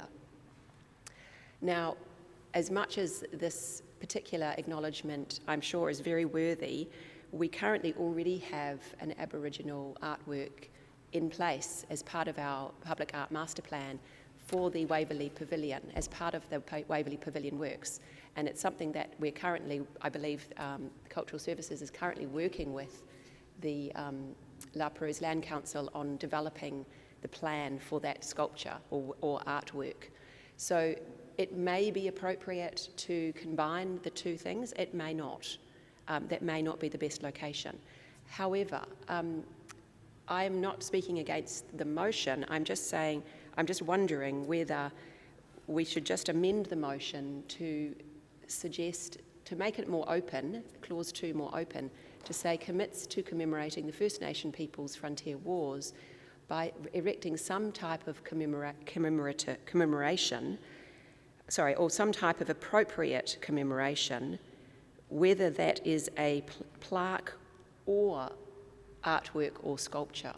Because I think by reducing it to just artwork or sculpture, then we're leading it into a direction that is a whole other thing to what I believe the intent of this motion was. It's a much bigger project to do a sculpture. It may take a lot longer to get a result. We're already quite far behind in terms of we're actually working on the Acon sculpture, and we've also then got to do the pavilion sculpture. So there's quite a lot of work to be done. It may not be realised for 2 to 4 to 5 years, depending on how long it takes to work on the process. So I just suggest that this amendment may achieve the result that Councillor Waikanek is trying to achieve in a more faster or effective manner. I'm happy to accept the amendment. Okay, so the amendment's been accepted. Any other submissions? No? Councillor Copeland is the seconder. Did you speak? I can't remember. No, would you like to speak? No? Councillor Kanak in reply? Well, look, I'm happy that we've gone through a process of amending the motion as it now stands, and it seems that it has support from around the table, so I'm happy to put it to councillors under those wordings. Thank you, Councillor Kanak. I put the motion. All those in favour? Aye. Any against? Carried unanimously. Thank you. Items 8.5, Cultural Bushfire Control Strategies. Councillor Kanak. I move that motion as on the papers and on the screen. Do I need to read it? No, it's all right. It's as printed. Councillor Copeland is the seconder. Yep. Councillor Kanak, would you like to speak to the motion? Just briefly to say that we did have the good fortune in Waverly and Bondi to have someone, an elder who came up from the South Coast recently, and if this motion had been heard at last council meeting, there was a possibility that we would have had that elder still in town to speak to the resolution, but we weren't able to achieve that. That elder had visited Bondi and the Waverley area and come up to Sydney from an area where they had been fighting bushfires down on the south coast during this last summer season. And they were involved in some of the processes down there where some local councils had actually, prior to the bushfire season, incorporated some cultural bushfire management strategies in what they were achieving at the local level. So I think the motion is worthy, given that there is now talk of these inquiries at New South Wales and the federal government level about further bushfire management strategies, to include in the future discussions some of these cultural or what sometimes is called cool burning strategies that looks at bushfire management, and it does it in a way that is traditionally based. Thank you. I'll put this to a vote now. All those in favour? No, I have Sorry? I have an amendment. I've already put it. Sorry. That was the final summary. Okay. Summing up. It was. So sorry, can't accept it. So again, we put it to a vote. All those in favour? Aye. Anyone against? Carried unanimously. Thank you. Okay. Now, I've had a request to move forward agenda items 7.6 and 7.7 because we still have an officer here, Sean, who's been waiting patiently. So can I get a seconder for that? Second. Thank you. So that was Councillor Lewis. All those in favour? Carried unanimously. Thank you. So we now move to 7.6 Bondi Festival. I'll move as printed. Seconder? I'll second. Thank you, Councillor O'Neill. Very quickly, this is an endorsement of the final program and budget, and part of the motion, the original, I think from memory, the original intent was to include the creative lighting installation, and that's now being deleted from the proposal. And I think that's probably wise as a way of starting to build up support for this pretty exciting program, but also noting that given the current circumstance around COVID-19, there is a possibility of the General Manager needing to cancel the event. I think we still need to proceed though, on the basis that we still have to do some planning. This is not until July. Who knows what's going to happen in the next little while, but we need to be ready. And even if it does have to be cancelled, it still means that there's been a good body of work done, good learnings that will still be relevant, and it could very well be that we defer this till later on in the year. So I commend the motion as it stands. Seconder? So I just have a short question for the General Manager. There's probably two parts to this question. Specifically for Bondi Festival, at what point do we start incurring costs that can't be recovered if the function has to be cancelled? And secondly, given that a number of functions and activities have been cancelled, at what point do we do a budget review about the expenditure that's been allocated for functions that have been cancelled? Taking the second part first, we'll probably pick up part of that in the third quarter review and bring what we know at that stage back to council. I would ask Mr Clark to comment on the first part of the question. Through the Chair, we are incurring some costs as we speak. We have staff working on it, some casuals and contractors that are working, but what we're trying to do is limit the exposure to expenditure that would be incurred limit the amount of expenditure that we incur at this time, and also limit any commitments to contracts and purchase orders. Thank you. Okay. Any other submissions? Councillor Madam Mayor? Goldsman? Madam Mayor? Oh, sorry. Yes, Councillor Connect. I'm just wondering if the mover and seconder would accept an amendment clause 4, and I know it's been discussed before, so I don't know how you feel about the amendment, but the amendment would be that Council give further consideration to incorporating into Bondi festivals, so it need not necessarily be this one. Council give further consideration to incorporating into Bondi festivals the creative light show used by the Festivalian performers at a recent Bondi Pavilion event. I'm sorry, Councillor Goldsman, Councillor Kanak, I can't accept that because I actually haven't seen the creative light show at Festivalian, and there may be other options. So without actually knowing what it is, I think it would be difficult to accept it. I'm sorry.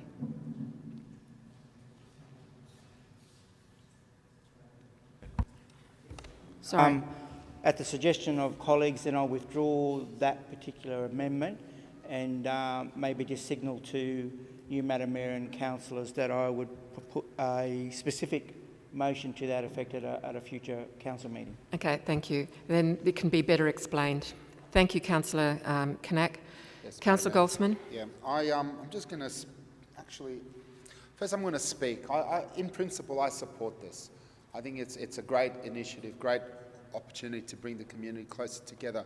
But then the other part of me just feels really uncomfortable going ahead with something, even though there is a chance we're going to cancel it. I don't want it to be cancelled, but I don't want us to go so far that we're going to be left with no choice. So with your indulgence, Madam Mayor, I'd like to move an amendment that says in clause 2, where it says, sorry, I'm just looking, and the possibility that the general manager may need to cancel, I'd like to do a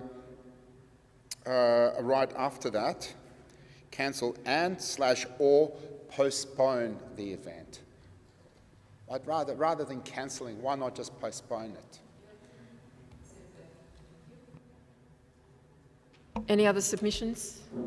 No? If not, I won't sum up. I'll just put it straight to the vote. All those in favour? Aye. No, against, carried unanimously. Thank you. We now move to agenda item 7.7, temporary cultural venue options. And the motion is slightly different to what's up on the screen, to read that Council, you replace the word considers with endorses. The option outlined in the report to provide a short-term temporary facility in North Bondi Park to accommodate Flickerfest Short Film Festival in January 2021 and 2022. Seconded. I haven't finished yet. Oh, sorry, I'm still going. With the budget, the budget to be allocated in the 2020-21 financial year. Seconded. Budget. I think that's all right. Financial year. That's all right. Good. Thank you. So, Councillor Kanak. Flickerfest is an important event in the cultural calendar of the Waverly LGA. Sorry. Madam Chair, may I just make a suggestion in that wording, budget to be allocated from the 2020-21 and 21-22 yes. Thank you. financial years. So, and thank you, that was well spotted. Exactly, thank you. As we know, this is a significant event that has international standing. It's a BAFTA and Academy accredited event, and I think Waverly is very privileged to have an event of this quality. It is a major drawcard to Waverly during the Flickerfest period, and the fact that it gets quite a significant amount of coverage here and overseas is a testament to the quality of the program that has been put together by Bronwyn Kidd. And by the way, Flickerfest has actually been going now for 23 years. So I think we do have a moral obligation to continue to support her. Now, I'm conscious of the incredible work that's been undertaken by our officers, and in particular, I acknowledge the work of Sean Munro and his team in trying to work out options. And the option that is being proposed is the short-term temporary structure. And you can see there on page 114, so we're looking at $175,000. Now, while this may seem a large amount of money, I think that we do have to consider things like reputational damage if we don't support the Flickerfest, and there's no guarantee that we will be able to keep it if Flickerfest needs to go somewhere else. But there's also an opportunity to attract further sponsorship, and I think that I'm sure that the officers would be looking to work with the Chamber of Commerce to see what additional sponsorship we may be able to attract if we can provide some certainty for Flickerfest to continue.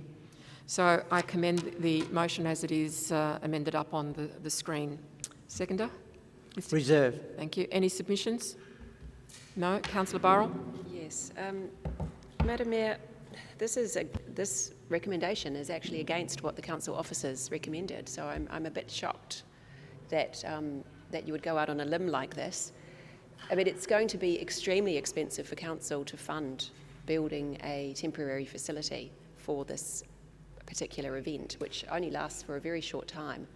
So I'm a little bit flawed, but I'm wondering where this funding is going to come from, because, and in fact, I'm actually wondering whether it's even a legal motion, because I don't believe that you can actually just put on it that the budget is to be allocated when we haven't actually even got on the paper that we're looking at the LTFP in the future, and here we are just allocating blindly some money. So first of all, I'd like to ask the question of whether this is a legal motion that we can just allocate out of future financial years.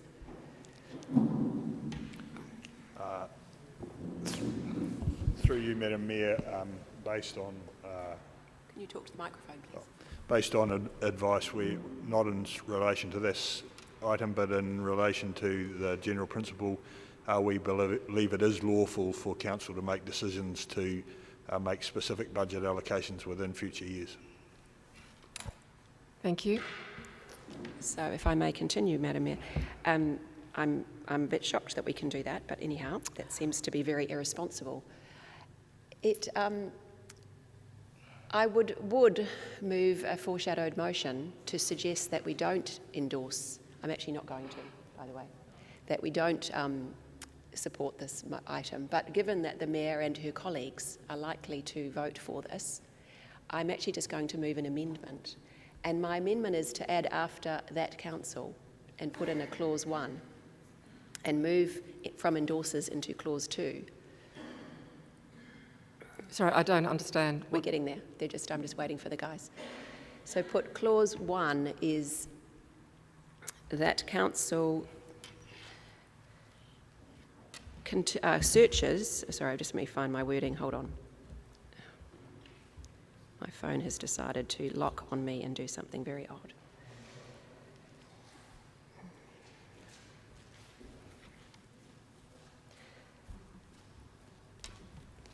In view of the large costs associated with any venue for Flickerfest within Bondi Park, Council should, as a priority, continue to seek alternative venues for this event.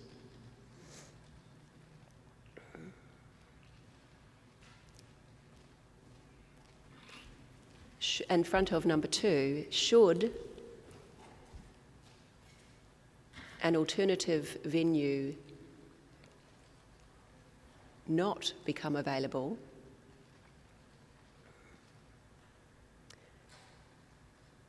Council endorses. Sorry, it's not making any sense with that Council at the beginning, so I'm just trying to work out how to fix it. That Council.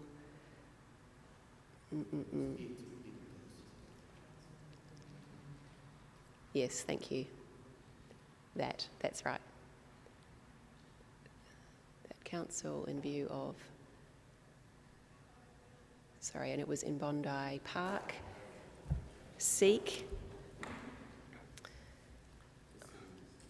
Should continue to seek alternative venues for Flickerfest for the duration of the Bondi Pavilion works.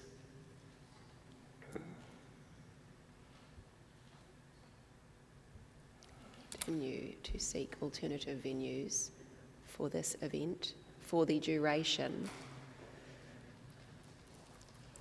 of the Bondi Pavilion works.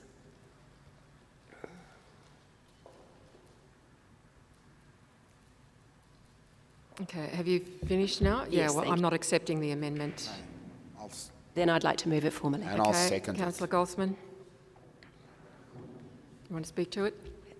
As I said earlier, I believe that it is a very big ask of Council to build a structure and pay for and ratepayers to foot the cost of this structure for an event that is a very short event in Bondi.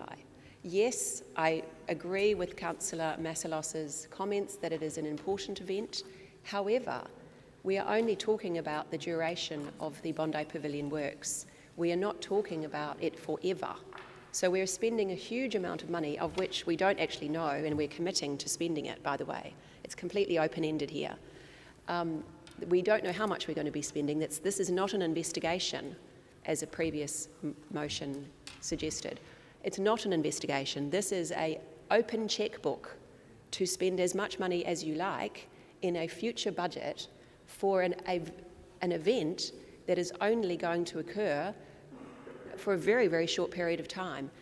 I have not seen, and we were not provided at the workshop with any information about the economic impact of this event and why we should be investing in a venue for them. Sculpture by the Sea provides an incredible benefit to the Waverly, and yet we were provided with all of that information. But in this case, we were not provided with any economic benefit information to Waverly, and the officer's recommendation was not to support spending ratepayers' money on building a venue for this event. So what my amendment does is it gives us both options. It allows Council to continue to look for an alternative option and hopefully find an alternative option for the duration of the works. Just like with Sculpture by the Sea, I believe that Flickerfest is integrally linked to Bondi. They are going to come back, just like Sculpture by the Sea did. They are not going to go off and find another venue and then decide to stay there forever. They will be back. Council have provided Flickerfest with an office for free for many, many years in the Bondi Pavilion, in the Gatehouse. We will probably continue to provide them with an office. I know that steps are being taken to relocate them during the works. So they know that we are very committed to their event. And this amendment allows us to do both. And I think it's a very sensible amendment, and I'm absolutely shocked that the mover hasn't accepted it, because it is completely and eminently sensible. Okay, any other submissions? Yeah, well, as a second, I'd like to speak. I was actually going to foreshadow that we don't do anything until we we investigate an alternate. So Councillor Burrell's amendment to that is absolutely commendable. What we've got here is we've really got the best of both worlds. We've got an opportunity to A, respect the councillors, the officers' report, who actually tell us that this is, I can hear Councillor Marcellos talking to her colleague, so I may as well say it now. Maybe she'll hear that she made a mistake when she said the price would cost $175,000 or whatever she said, because that's not accurate, Madam Mayor. I don't know if you read the whole report, but it says you've quoted the bare minimal bones. It says estimated up to $350,000, so double of what you said.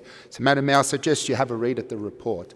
But basically, the reason I mentioned that is because it does actually cost more than what you've just stated, double, in fact. And I personally believe, like the boot factory and everything else, it'll probably end up costing triple or quadruple. So again, we don't know how much it's going to cost, Madam Mayor. It's very irresponsible. Yet I'm willing to meet you guys somewhere halfway and say, I'm willing to bite the bullet and go ahead with Flickerfest. But hey, let's go and investigate. There could be a very sensible decision, an alternate, and that's all I'm asking. Let's look for an alternate. If we can do that, then we've respected the ratepayers' money again, and we've probably found something maybe even better. Now, I don't understand why Councillor Lewis is continuously running to the chair. Maybe, Madam Mayor, I might do the same thing, if that's okay. I wonder if you're going to tell me to go away. Keep going. Have you finished? Anyway, no, I just find it quite rude, actually, to be going back and forth. I'm sorry. Can you please? It's very distracting. I have to collect my thoughts again. Well, have you finished? If you finished your submission? I'm not sure yet. Let me think about it. Madam Mayor, look, the truth is, I can't support the original motion, but I'm willing to compromise and go with this, for the sake of bipartisan, and for the sake of actually getting possibly, Madam Mayor, we can have a unanimous decision if we go like that. I think that's being very respectful. I think it's being very admirable. Okay. Thank you. Now, if this isn't accepted, I'm going to vote against it. And whichever way it's going to look at it, it's not going to be appearing like a united council. And Thank you, Councillor Gosman. It's up to you, Madam. Well, I'll be speaking against the amendment. And frankly, I am shocked that the motion, the original motion, wasn't actually read properly, because the officers said Council considers the option outlined in the report. They didn't say reject, they said consider. And in that respect, then, I'm shocked that that basic comprehension seemed to be lacking. Also, the $350,000 is for the 2 years. It's about $175,000 a year. It's not $350,000. The report makes that pretty clear. The short-term option talks about a Spiegel tent. It's not talking about building this huge structure, which was being suggested in the long-term temporary structure option. We're going the short-term structure. And it's not only Flickerfest that could be potentially using it, it's probably the open-air cinema may very well want to avail itself of this as well. So it could very well be there for 5 weeks, not 2 weeks. We've been a partner with Flickerfest for 23 years, and I think being a partner, there are some obligations that come with that, which is we stick with our partners in the good times, but also in the times that aren't so good. And in this respect, I do think that we have an obligation to support them. There is no guarantee that if they go, they leave Bondi, that they will come back. We don't have a crystal ball to know what's going to happen 2 years down the track. So I think it's a bit disingenuous to actually be so definite that Flickerfest, if it left, would come back. I don't want to risk that, but I also think that that's actually not being, respectful of the relationship that we've actually built up over 23 years. And you don't only measure an event in terms of the economic benefit, which is fairly typical of my counterparts over there. What about the cultural benefits? What about the social benefits? There are a whole lot of other benefits that need to be considered in all of this. It's not only about how much money they bring into Waverly, but it's also about the standing of Waverly that Flickerfest brings to us. So I think that we do have an obligation to support our partner of 23 years. We do have, I believe, an obligation to do what we can. I know for a fact the officers have spent many hours looking at alternatives, and they would not have brought this to Council if they hadn't already done that. We have a highly competent team of officers who have investigated this fully and have been consulting as they go along with the various stakeholders involved. So, as I said, I'm shocked that people have not read the officers' recommendations correctly. There was no recommendation not to proceed. I've chosen to say that we actually endorse the option for all the reasons that I've actually outlined in my little presentation, and on that basis I cannot support the amendment. Are there any other submissions? Okay, Councillor Burrell. I'll just put the amendment. If there's no... Sorry? Yeah, I know, but I mean, I was just saying there are no other submissions. No? Okay, I'll put the amendment. All those in favour of supporting the amendment? All those in favour of supporting the amendment? Councillors Nemish, Goldsman and Burrell. All those against? Councillors Wykenak, Copeland, Lewis, O'Neill and Marcellus. So the amendment is lost.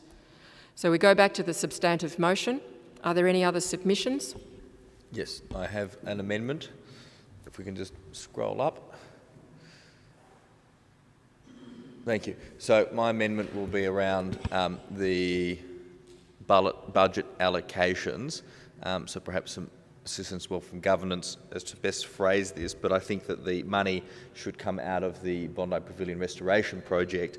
The reason being is that there is large amount already allocated for that, and if you read the financial impact statement consultation part of the report, it notes that providing a cost for Flickerfest would place significant pressure on the operational budget. This way the shift will be on the capital budget, and it's also a direct consequence of we're having this discussion as a direct consequence of the Bondi Pavilion Restoration Project, and so I think it should be incorporated within the costs of that project. So seek some guidance. Thank you, Councillor Nemish. If I can actually seek some advice from the General Manager on that, thank you. Mr Smith may wish to comment through you, Madam Chair. Council can allocate reserves funds to anything it wishes to, providing that's in line with the legal purpose of the reserve, but you won't be able to capitalise this expenditure because you're not buying an asset, you are expending money temporarily. So while you might be able to, Mr Smith can correct me if I'm wrong, you're able to use reserve funds, but you're not able to use capital expenditure. This won't be capitalised in the council's accounts, it will be expensed in the year of its expenditure. So then, just as a follow-up question, in that case it would seem likely that the money would be expended out of reserves. Would that be correct? Because it's sufficiently vague at the moment. It just says from the budget. Where is that coming from, or likely to come from? If the motion that's on the screen were to pass, we would be looking to incorporate it within the operating budget for the 2 years listed. Council could resolve to take money from reserves, but as it stands at the moment, we would assume the instruction from Council would be to incorporate this into the operating budget for the years in question. Thank you. Any other questions, submissions? Well, sorry, just following on from that question, it would appear from what the General Manager has said that the proposed amendment by Councillor Nemish is ultra vires, or it cannot be put because it's simply beyond this power. I didn't move it formally. Sorry? I didn't move it formally. No, and we did or did not? Did not. No. Okay, then that solves that problem. Yeah. So that amendment is withdrawn. Thank you. Any other submissions? If not... I would like to speak to the item. Well, just one moment, please. I haven't actually said what I'm going to do yet. I know, so I want to actually now go back and have a look. We're going back to the submission, the original motion. So submissions to the original motion. Thank you. Yes. Madam Mayor, I would just like to reiterate that I cannot support this motion. I don't believe that it is responsible for Council to have an open-ended motion that does not include the amount of money that is going to be allocated, that does not consider any other options other than spending ratepayers' money on a temporary facility where there possibly may be other opportunities. And I think it is incredibly irresponsible to support this motion, and I will not support it. Any other submissions? If not, would the Mayor consider perhaps specifying a cap, a limit on what that budget might be? So if we think it's 175 over 2 years, we say... No, not at this point. I think that we need the officers to have a look first and then come back to us. So if there are no other submissions, in reply, very quickly, as I said before, there has already been significant investigations. There have been all sorts of options considered in this. This has not been something that's been put forward without proper thought gone into it and a proper exploration of what is available. This is an important partner, and it is a partner that is valuable. And the paper very clearly states what the budget is. So I don't believe that it is an open cheque, as was stated by Councillor Burrell. It is, in fact, very clear what the finances are, and the officers will be working to those budget workings. It is highly responsible. It is us being responsible to our partners, that we are not fair weather friends, we're only with them when the going is good, but we're with them through all times, especially given that Vickerfest is being impacted because we are restoring the Bondi Pavilion. So on this basis, I think that this is a good motion, and it is us securing our partner for the future. So on that basis, I commend the motion. I'll put it to a vote. All those in favour? Aye. Division. All those in favour? Councillor Knack, Copeland, Lewis, O'Neill, Marcellus. Those against? Nemish, Goldsman and Burrell. I declare the motion carried. Thank you. Great. So we can now go back to the agenda, and we're up to 7.1, which is the investment portfolio. So can we have a mover? I'll move that. Councillor Lewis, seconder. Seconded. Councillor Copeland, any submission? Your speaker. Just very briefly, the council's cash investment portfolio generated $251,000 of interest for February. Year to date, by the end of February, the financial year, we've generated $2.575 million in interest. It's a very good contribution to our bottom line, and no doubt this motion will be passed unanimously. Thank you. Any seconder? Councillor Copeland. Yes, thank you.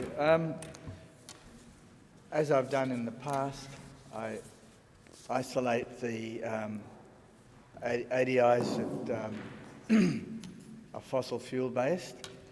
On page 53, you can see in June 2018 we had 59% of ADIs were fossil fuel associated with fossil fuels, and in February 2020 we have 17.6.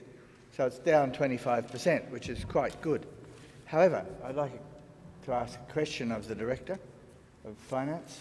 The graph is up and down a bit in between October 91 and February 20. 91? 19. Sorry, that's 19. The graph is up and down a bit, the line, but the trend is rather flattish. So what do we interpret from that? Does that mean that there is timing issues which make the line a little bit ragged, but the trend is flat? Okay. Through the General Manager, thank you. Through the Mayor. What you'll note in the attachment that is provided by Prudential on page 13 is they highlight the maturities of the AEIs in the non-fossil fuel ones more specifically. What you can see there, as the funds mature, they then go into our general trading bank. So the overall dollars that we have, that does seem to go up and down based on how many are going into the Commonwealth Bank at that point. When we reinvest them, they are then put into non-fossil fuel, and that's the directive they have now in line with the policy, and we'll see that trend continue to come down. It's just that we've got a couple of long-term fossil fuel investments out to May, June and August 21. So it won't be until we get to that date that we can see it fully depleted. Thank you. So what I can take from that, at first glance it seems like we've dropped about 25%, but when you average it out, which is a trend line, it's not quite like that. It's a bit misleading, taken on a month-by-month basis, I suppose, because of the fluctuation in the line. Generally, it's looking good, and we've still got a target to hit, if we can, in September. Thank you, Councillor Copeland. Thank you. Any other submissions? Councillor Lewis, in reply? No. I'll put it. All those in favour? Any against? Carried unanimously. Thank you. We now go to CM 7.2, trade debtors write-off. I'll move it. Councillor Lewis, seconder. Seconded. Councillor Knack. Councillor Lewis. That's for the papers, but I do have a question to the relevant director. Only it seems to be that we're writing off debts relating to commercial waste. Do we have a system of holding deposits that we could apply against waste, or do we have a policy or process whereby if a customer goes into debit that we stop collecting waste? Through the Chair, we have a process where most of our customers are moving towards direct debit. And when this report came to ELT for consideration, we made a decision that our current invoicing system, which is 2 weeks in arrears and 2 weeks in advance, is that right? Sorry, yeah. That if by the beginning of each month a customer was 2 weeks in arrears for payment, that we would suspend service. Thank you. Councillor Lewis, you? No? That's fine. Any other submissions? If not, I put the motion. All those in favour? Aye. Against? Carried unanimously. Thank you. 7.3, inbound donations policy. I move that motion. A seconder? I'll second. Councillor O'Neill, thank you. You've all read it. I'll be very... I won't say too much other than this is the last policy in relation to the community grants and sponsorship. I think the officers have done a good job here. I commend the motion. Seconder? No. Any submissions? Sorry? Any submissions? No. I waive my right. I'll put it. All those in favour? Aye. Anyone against? Carried unanimously. Thank you. We then go to item 7.8. Tamaram. 7.4. Did I miss something? Apologies. I had that ticked already. My apologies. Community grants policy. I move that motion. Seconder? Okay. In the interest of time, I think we've all read it. There's nothing controversial. I think that just a couple of tiny changes that were suggested as a result of it being on exhibition. So I commend the motion. Seconder? You waive your right. Any submissions? No. I waive my right of reply. I'll put it. All those in favour? Aye. Any against? Carried unanimously. Now we go to 7.8, Tamarama Basin Construction Procurement. Move it. Councillor O'Neill, seconder. Councillor Copeland. I just sort of have a bit of a question to ask. I'm a little bit astounded that this has only been in there for 6 years. Is that, I don't know, through the mayor, is that pretty standard that those wash basins are only lasting that? I sort of would have expected something like that to last a little bit longer. Through the chair, for that particular piece of infrastructure in that location, because it is at the front of the building and heavily exposed to wind, salt spray, we would expect that its life is reduced. So normal infrastructure is around 10 years, but in a coastal location, it's reduced to 6. Thank you. Okay, so Councillor O'Neill, do you want to speak to it? No? Seconder?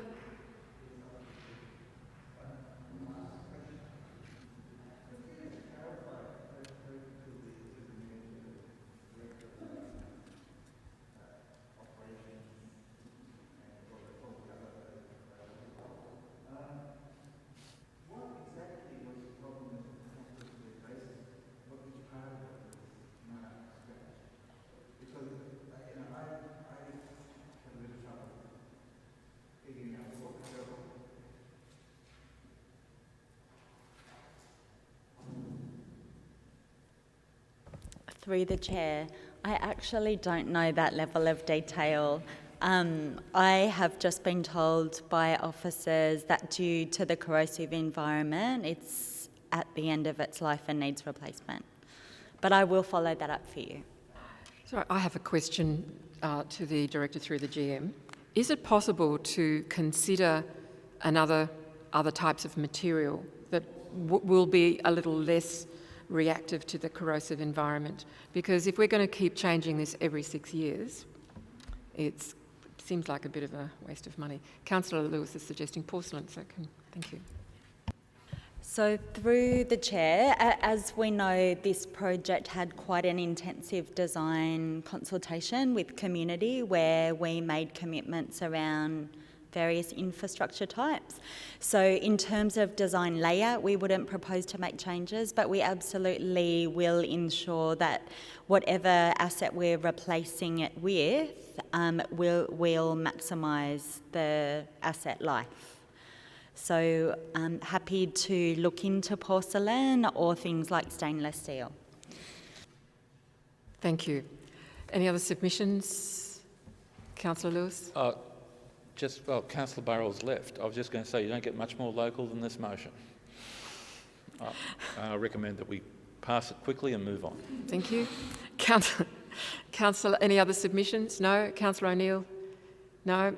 Waive. I'll put it. All those in favour? Any against? Carried unanimously. 7.9, tender evaluation, Knotts Avenue. I move the motion as printed with the addition of, in clause 2, we add, is it 8,009,424? Is that correct? Is that the correct amount? Oh, $6,621,131.16, excluding GST. See, I found it very difficult to read the documents. Is that correct? Sorry, we just want to check the amount. Yeah, that's correct. Okay, thank you. All right. I don't need to speak to the motion. I think we're all very familiar with it. Seconder? Waive. Waive. Any submissions? No. I waive my right of reply. I'll put the motion. Aye. All those in favour? Carried on the voices. Thank you. Sorry? You want a division? Okay. All those in favour? Knack, Copeland, Lewis, O'Neill, Marcellus. Against? Goldsman and Nemish. The motion is carried on division. Thank you. Item 7.10, National General Assembly. I move the motion as printed. Seconder? Seconded. Thank you, Councillor Knack. I've been speaking to the General Manager about the fact that the federal government in particular, but the state also, have been advertising Bondi Beach as an iconic place to visit in a number of their tourism campaigns, and even as recently as the campaign to encourage people to go to the regions in bush-affected areas. Bondi Beach was again mentioned. And while there's all this promotion, Council is not given any kind of additional resources to actually cope with the increased impact of the tourism, the cost to help keep our infrastructure clean and looking nice, and any of the other impacts of visitation. And it's not just Bondi, it's also other places such as Uluru, the Sydney Opera House. So with this motion, we're actually wanting to take this to the National General Assembly of the Australian Local Government Association, and that we have ALGA to advocate for councils to be suitably compensated for the increased tourism as a result of their campaigns. Seconder? Reserve. Any submissions? Perhaps, we'll ask a question through you, Madam Mayor, to the General Manager. Is it standard practice that a suggested motion or submission in this form would come through a report compared to a mayoral minute? Through you, Madam Mayor, I have been learning what standard practice is, or has been in the past today. So certainly in my own previous way of working, it has been normal when we, at an officer level, staff in the tourism area had identified this as a particular issue and had some analysis. I'd identified it as a way to perhaps put something forward for the council to consider.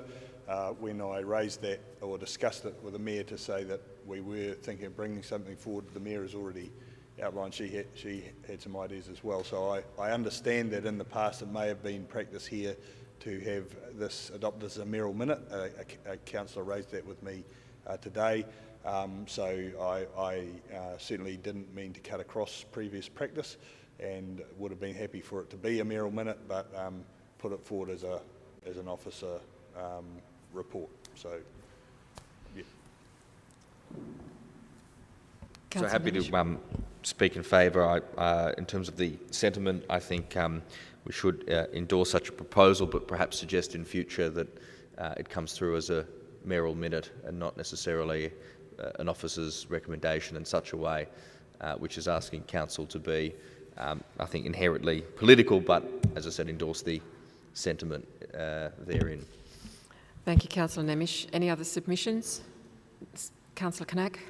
Thank you, Madam Mayor. Just to briefly say that during the previous election campaign, when the Bondi Beach Pavilion was a major focus of our community, some of the community consultations and supports for the makeover campaign for the Bondi Pavilion also included general discussions about how the community wants to see the pavilion, the park and the beach maintained under its high demand and high visitation.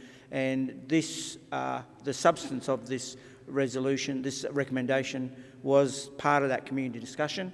So I understand what Council is putting to the National General Assembly has that form of community consultation and community backing, and that backing comes from those discussions which were part of the campaign to stop the Bondi Pavilion from being over-commercialised and ensure that it had a makeover and that it remained a central part of our community, and also had overflow effects on how we look after, as well as the pavilion, the park and the beach. Thank you, Councillor Knack. Any other submissions? No. I waive my right of reply. I'll put it. All those in favour? Aye. Any against? Carried unanimously. Thank you.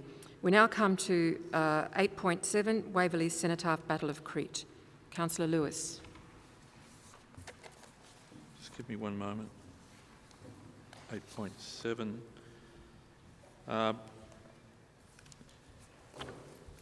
I move the motion with the following amendments. Effectively, it will now read that Council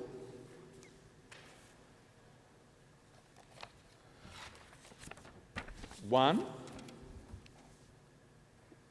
seeks quotes and commissions installation of a plinth at the Waverley Cenotaph to honour and recognise the connection between Waverley residents who fought and died in the Battle of Crete and the Greek campaign.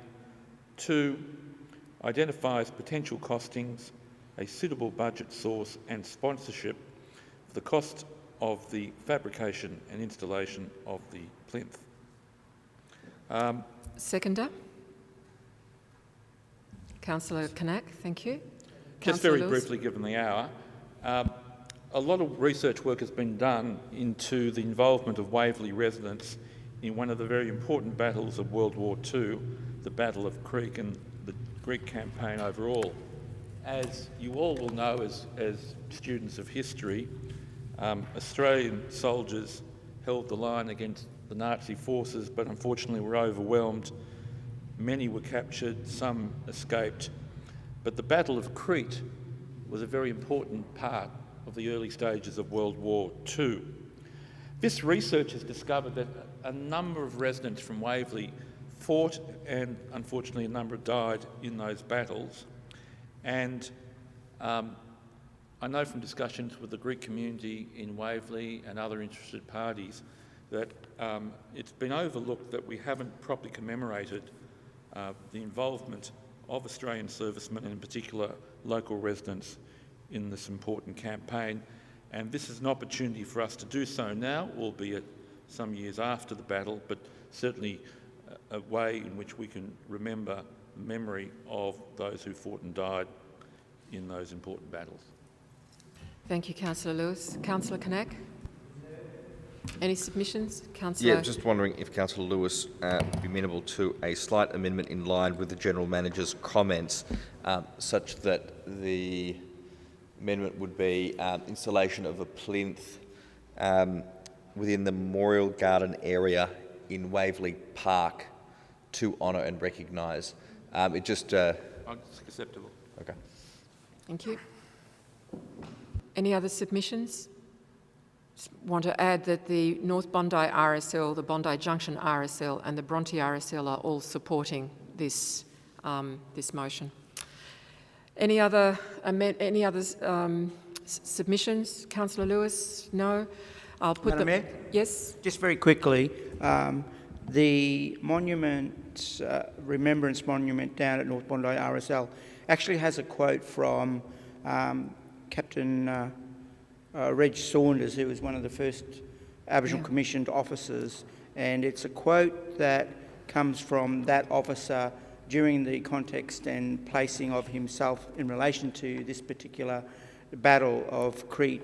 And I, at the time when I think former Mayor Councillor Wakefield dedicated the new part of that war memorial down at North Bondi RSL, as part of that dedication, those words and that quote from Officer Saunders form part of the memorial down there. So I think in extension of our remembrance of that particular theatre, I think they call it, theatre of the Second World War in relation to this particular battle, that it is appropriate for Council to remember those fallen associated with that particular battle, and also to commemorate all the fallen in our area. And I think the placement of this as part of our Waverley Park War Memorial and Remembrance ceremonies is well supported in the community.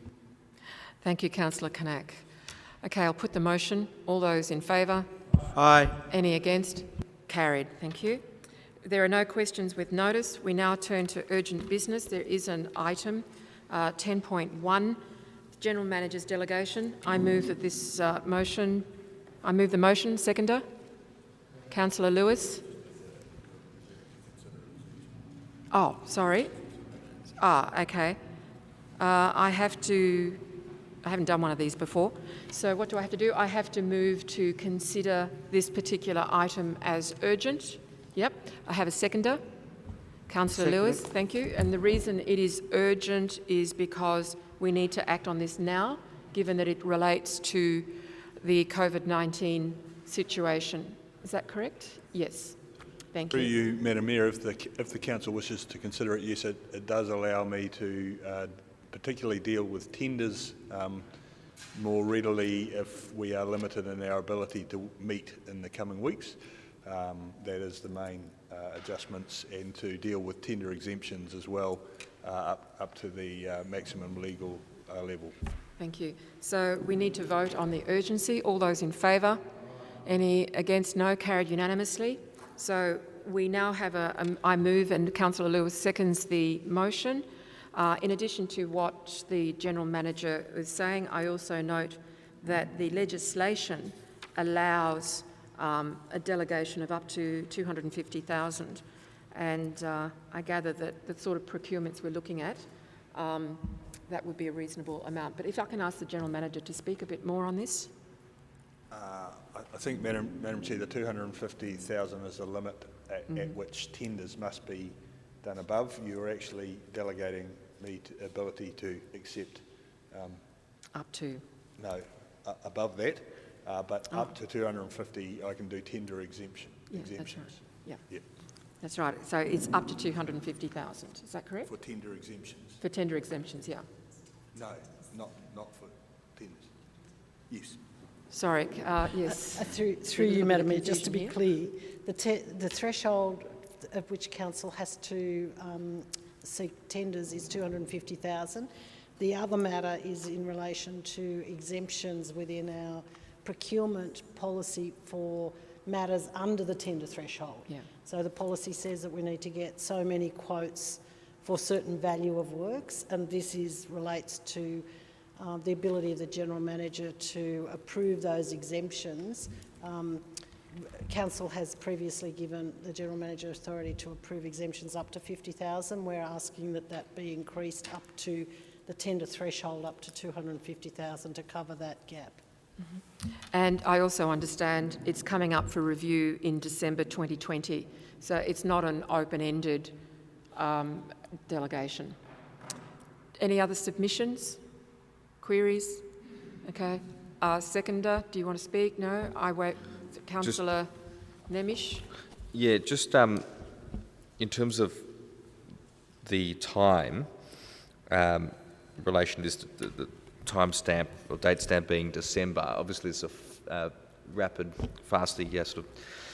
situation where more and more information is coming out, but I might think that instead of towards the end of the year, a date a bit sooner, and then upon which we can review that, so something like 3-4 months' time, and then we can have a further review at that point in time, and then extend it thereafter, might be more appropriate. Can I just ask the General Manager whether that would curtail your capacity to act under the present circumstances?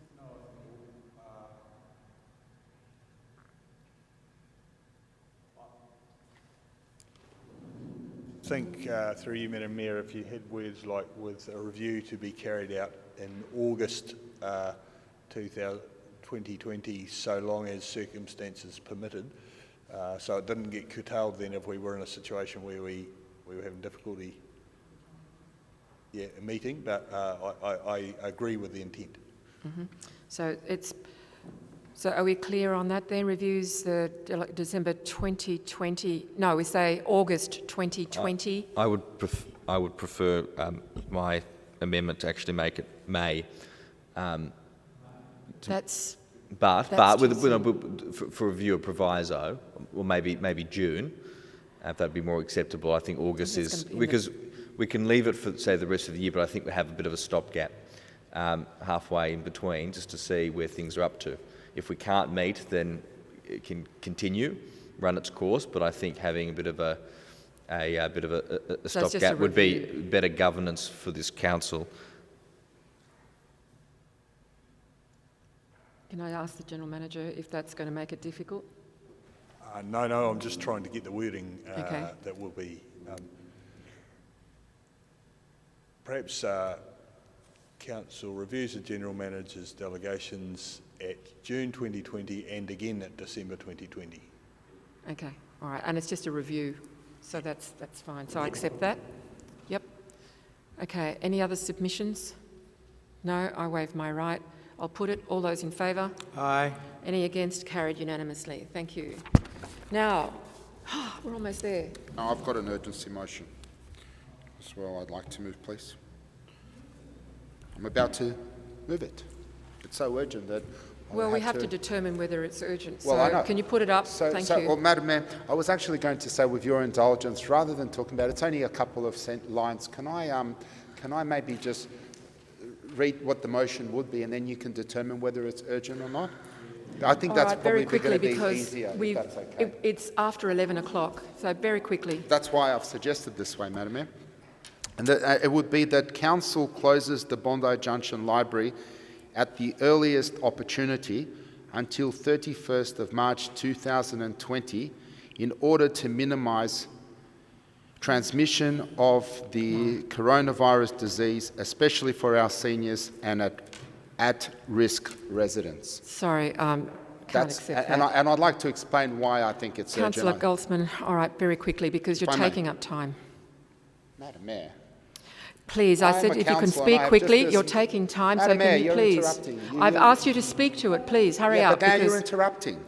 Madam Mayor, we know what's happened. We are where some countries were 2 weeks ago, and those countries are in lockdown. We have had synagogues shut their doors reluctantly. We have had aged care centres shut their doors. We have had Burgess Centre shut their doors. The library, Wallara has taken leadership. They've shut their doors. This is we are hitting a critical. This is an emergency. We could be infecting people because of our doors are open. And I think it would be good if I was allowed to move this motion. Then you can at least we can debate it and you can vote it down if you want. But I think this is urgent. And it needs to be given consideration to be discussed. I'm sure we can all agree that this is urgent. Well, no, I'm actually not accepting the urgency, partly because the officers have protocols in place. They're reviewing things as we go, and I think it's preemptive of us to be actually looking at a library closure on a motion without investigating. Well, we do actually have protocols, and the officers are across this, and we be guided by them. So I can't accept the urgency of this. Sorry. Well, Madam Mayor, I want to move it formally then. I want to move that this motion. Well, but we're in urgent business, and I've just declared it not urgent. There's nothing. I want to move that this be considered as an urgent item. I'm not going to be discussing. I'm not going to be moving my motion. Obviously, you know what it is. I'm going to be moving the point that it is an urgent item. And I'd like to debate, and if you can tell me... Sorry, if I can just get some advice from governance on this.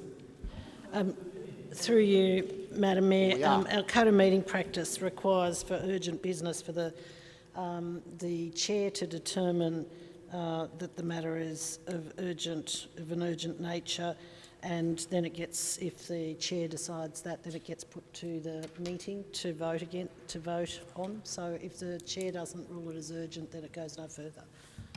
Thank you. Okay, so if we can now go to closed sessions. Just to clarify, you don't think this is urgent, yeah? No, we already have protocols in place, Councillor Goldsman. Thank you. Now, if we can actually now move into confidential session. So, now what do I have to read out? It's recommended? No. What do I have to read out, guys? Are there any members of the public who wish to make a representation as to whether this part of the meeting should be closed? Sorry, unfortunately, we have to ask you to leave now.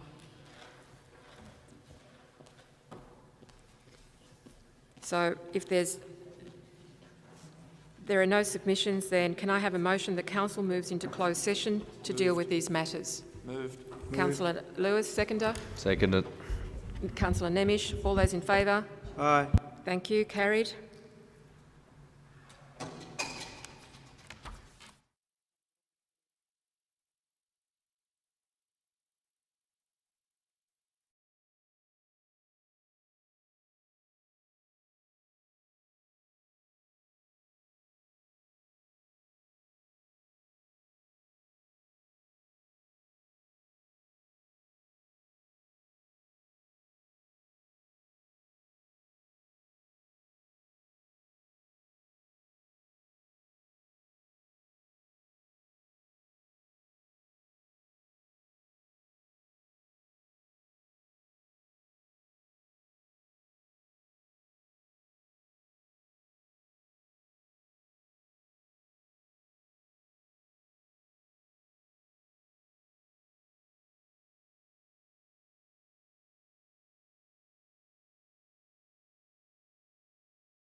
I don't have my words to read. Where are they?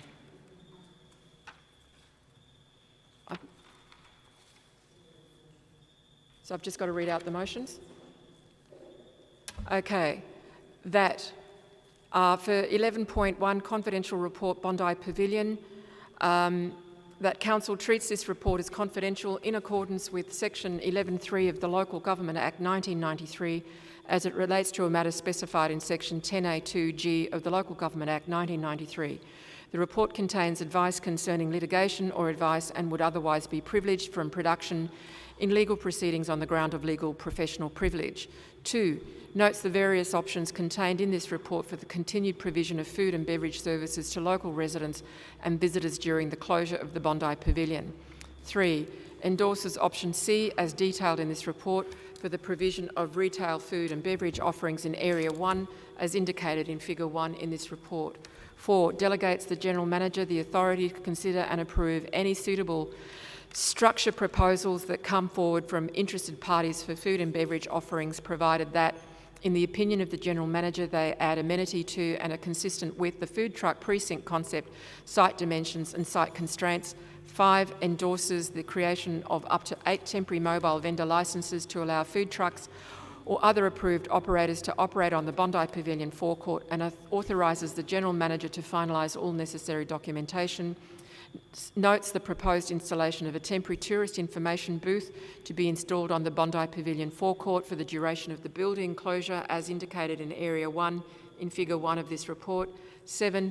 Notes the proposed installation of temporary lifeguard amenities in Area 2 as indicated in Figure 1 in this report. 8. Notes the proposed installation of temporary public amenities in Area 3 as indicated in Figure 1 in this report. 9.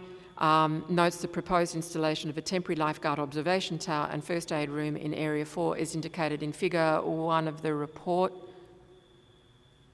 And should the northern side, that's in your clause, and should the northern side of the forecourt become available, existing tenants should be advised that this option is also available. 11.2, Camarama Surf Life Saving Club Building Upgrade Project. The Council 1 treats this report as confidential in accordance with Section 11.3 of the Local Government Act 1993 as it relates to a matter specified in Section 10A2G of the Local Government Act 1993. The report contains advice concerning litigation or advice that would otherwise be privileged from production in legal proceedings on the ground of legal professional privilege. 2. Notes that under Section 55(3)(m) of the Local Government Act, Council is not required to invite tenders before entering into a contract if it has entered into a public-private partnership. 3. Authorises the General Manager to negotiate directly with Croffey Architects for head consultant services for the revised development applications, tender and construction phase of documentation for the Tamarama Surf Life Saving Club building upgrade project in accordance with the probity advice attached to this report. Note 4 notes that any contract resulting from the direct negotiations will be between Council and TSLSC jointly and Croffey Architects. 5 notes the project update provided in this report. And with that, I declare the meeting closed. Thank you, everybody.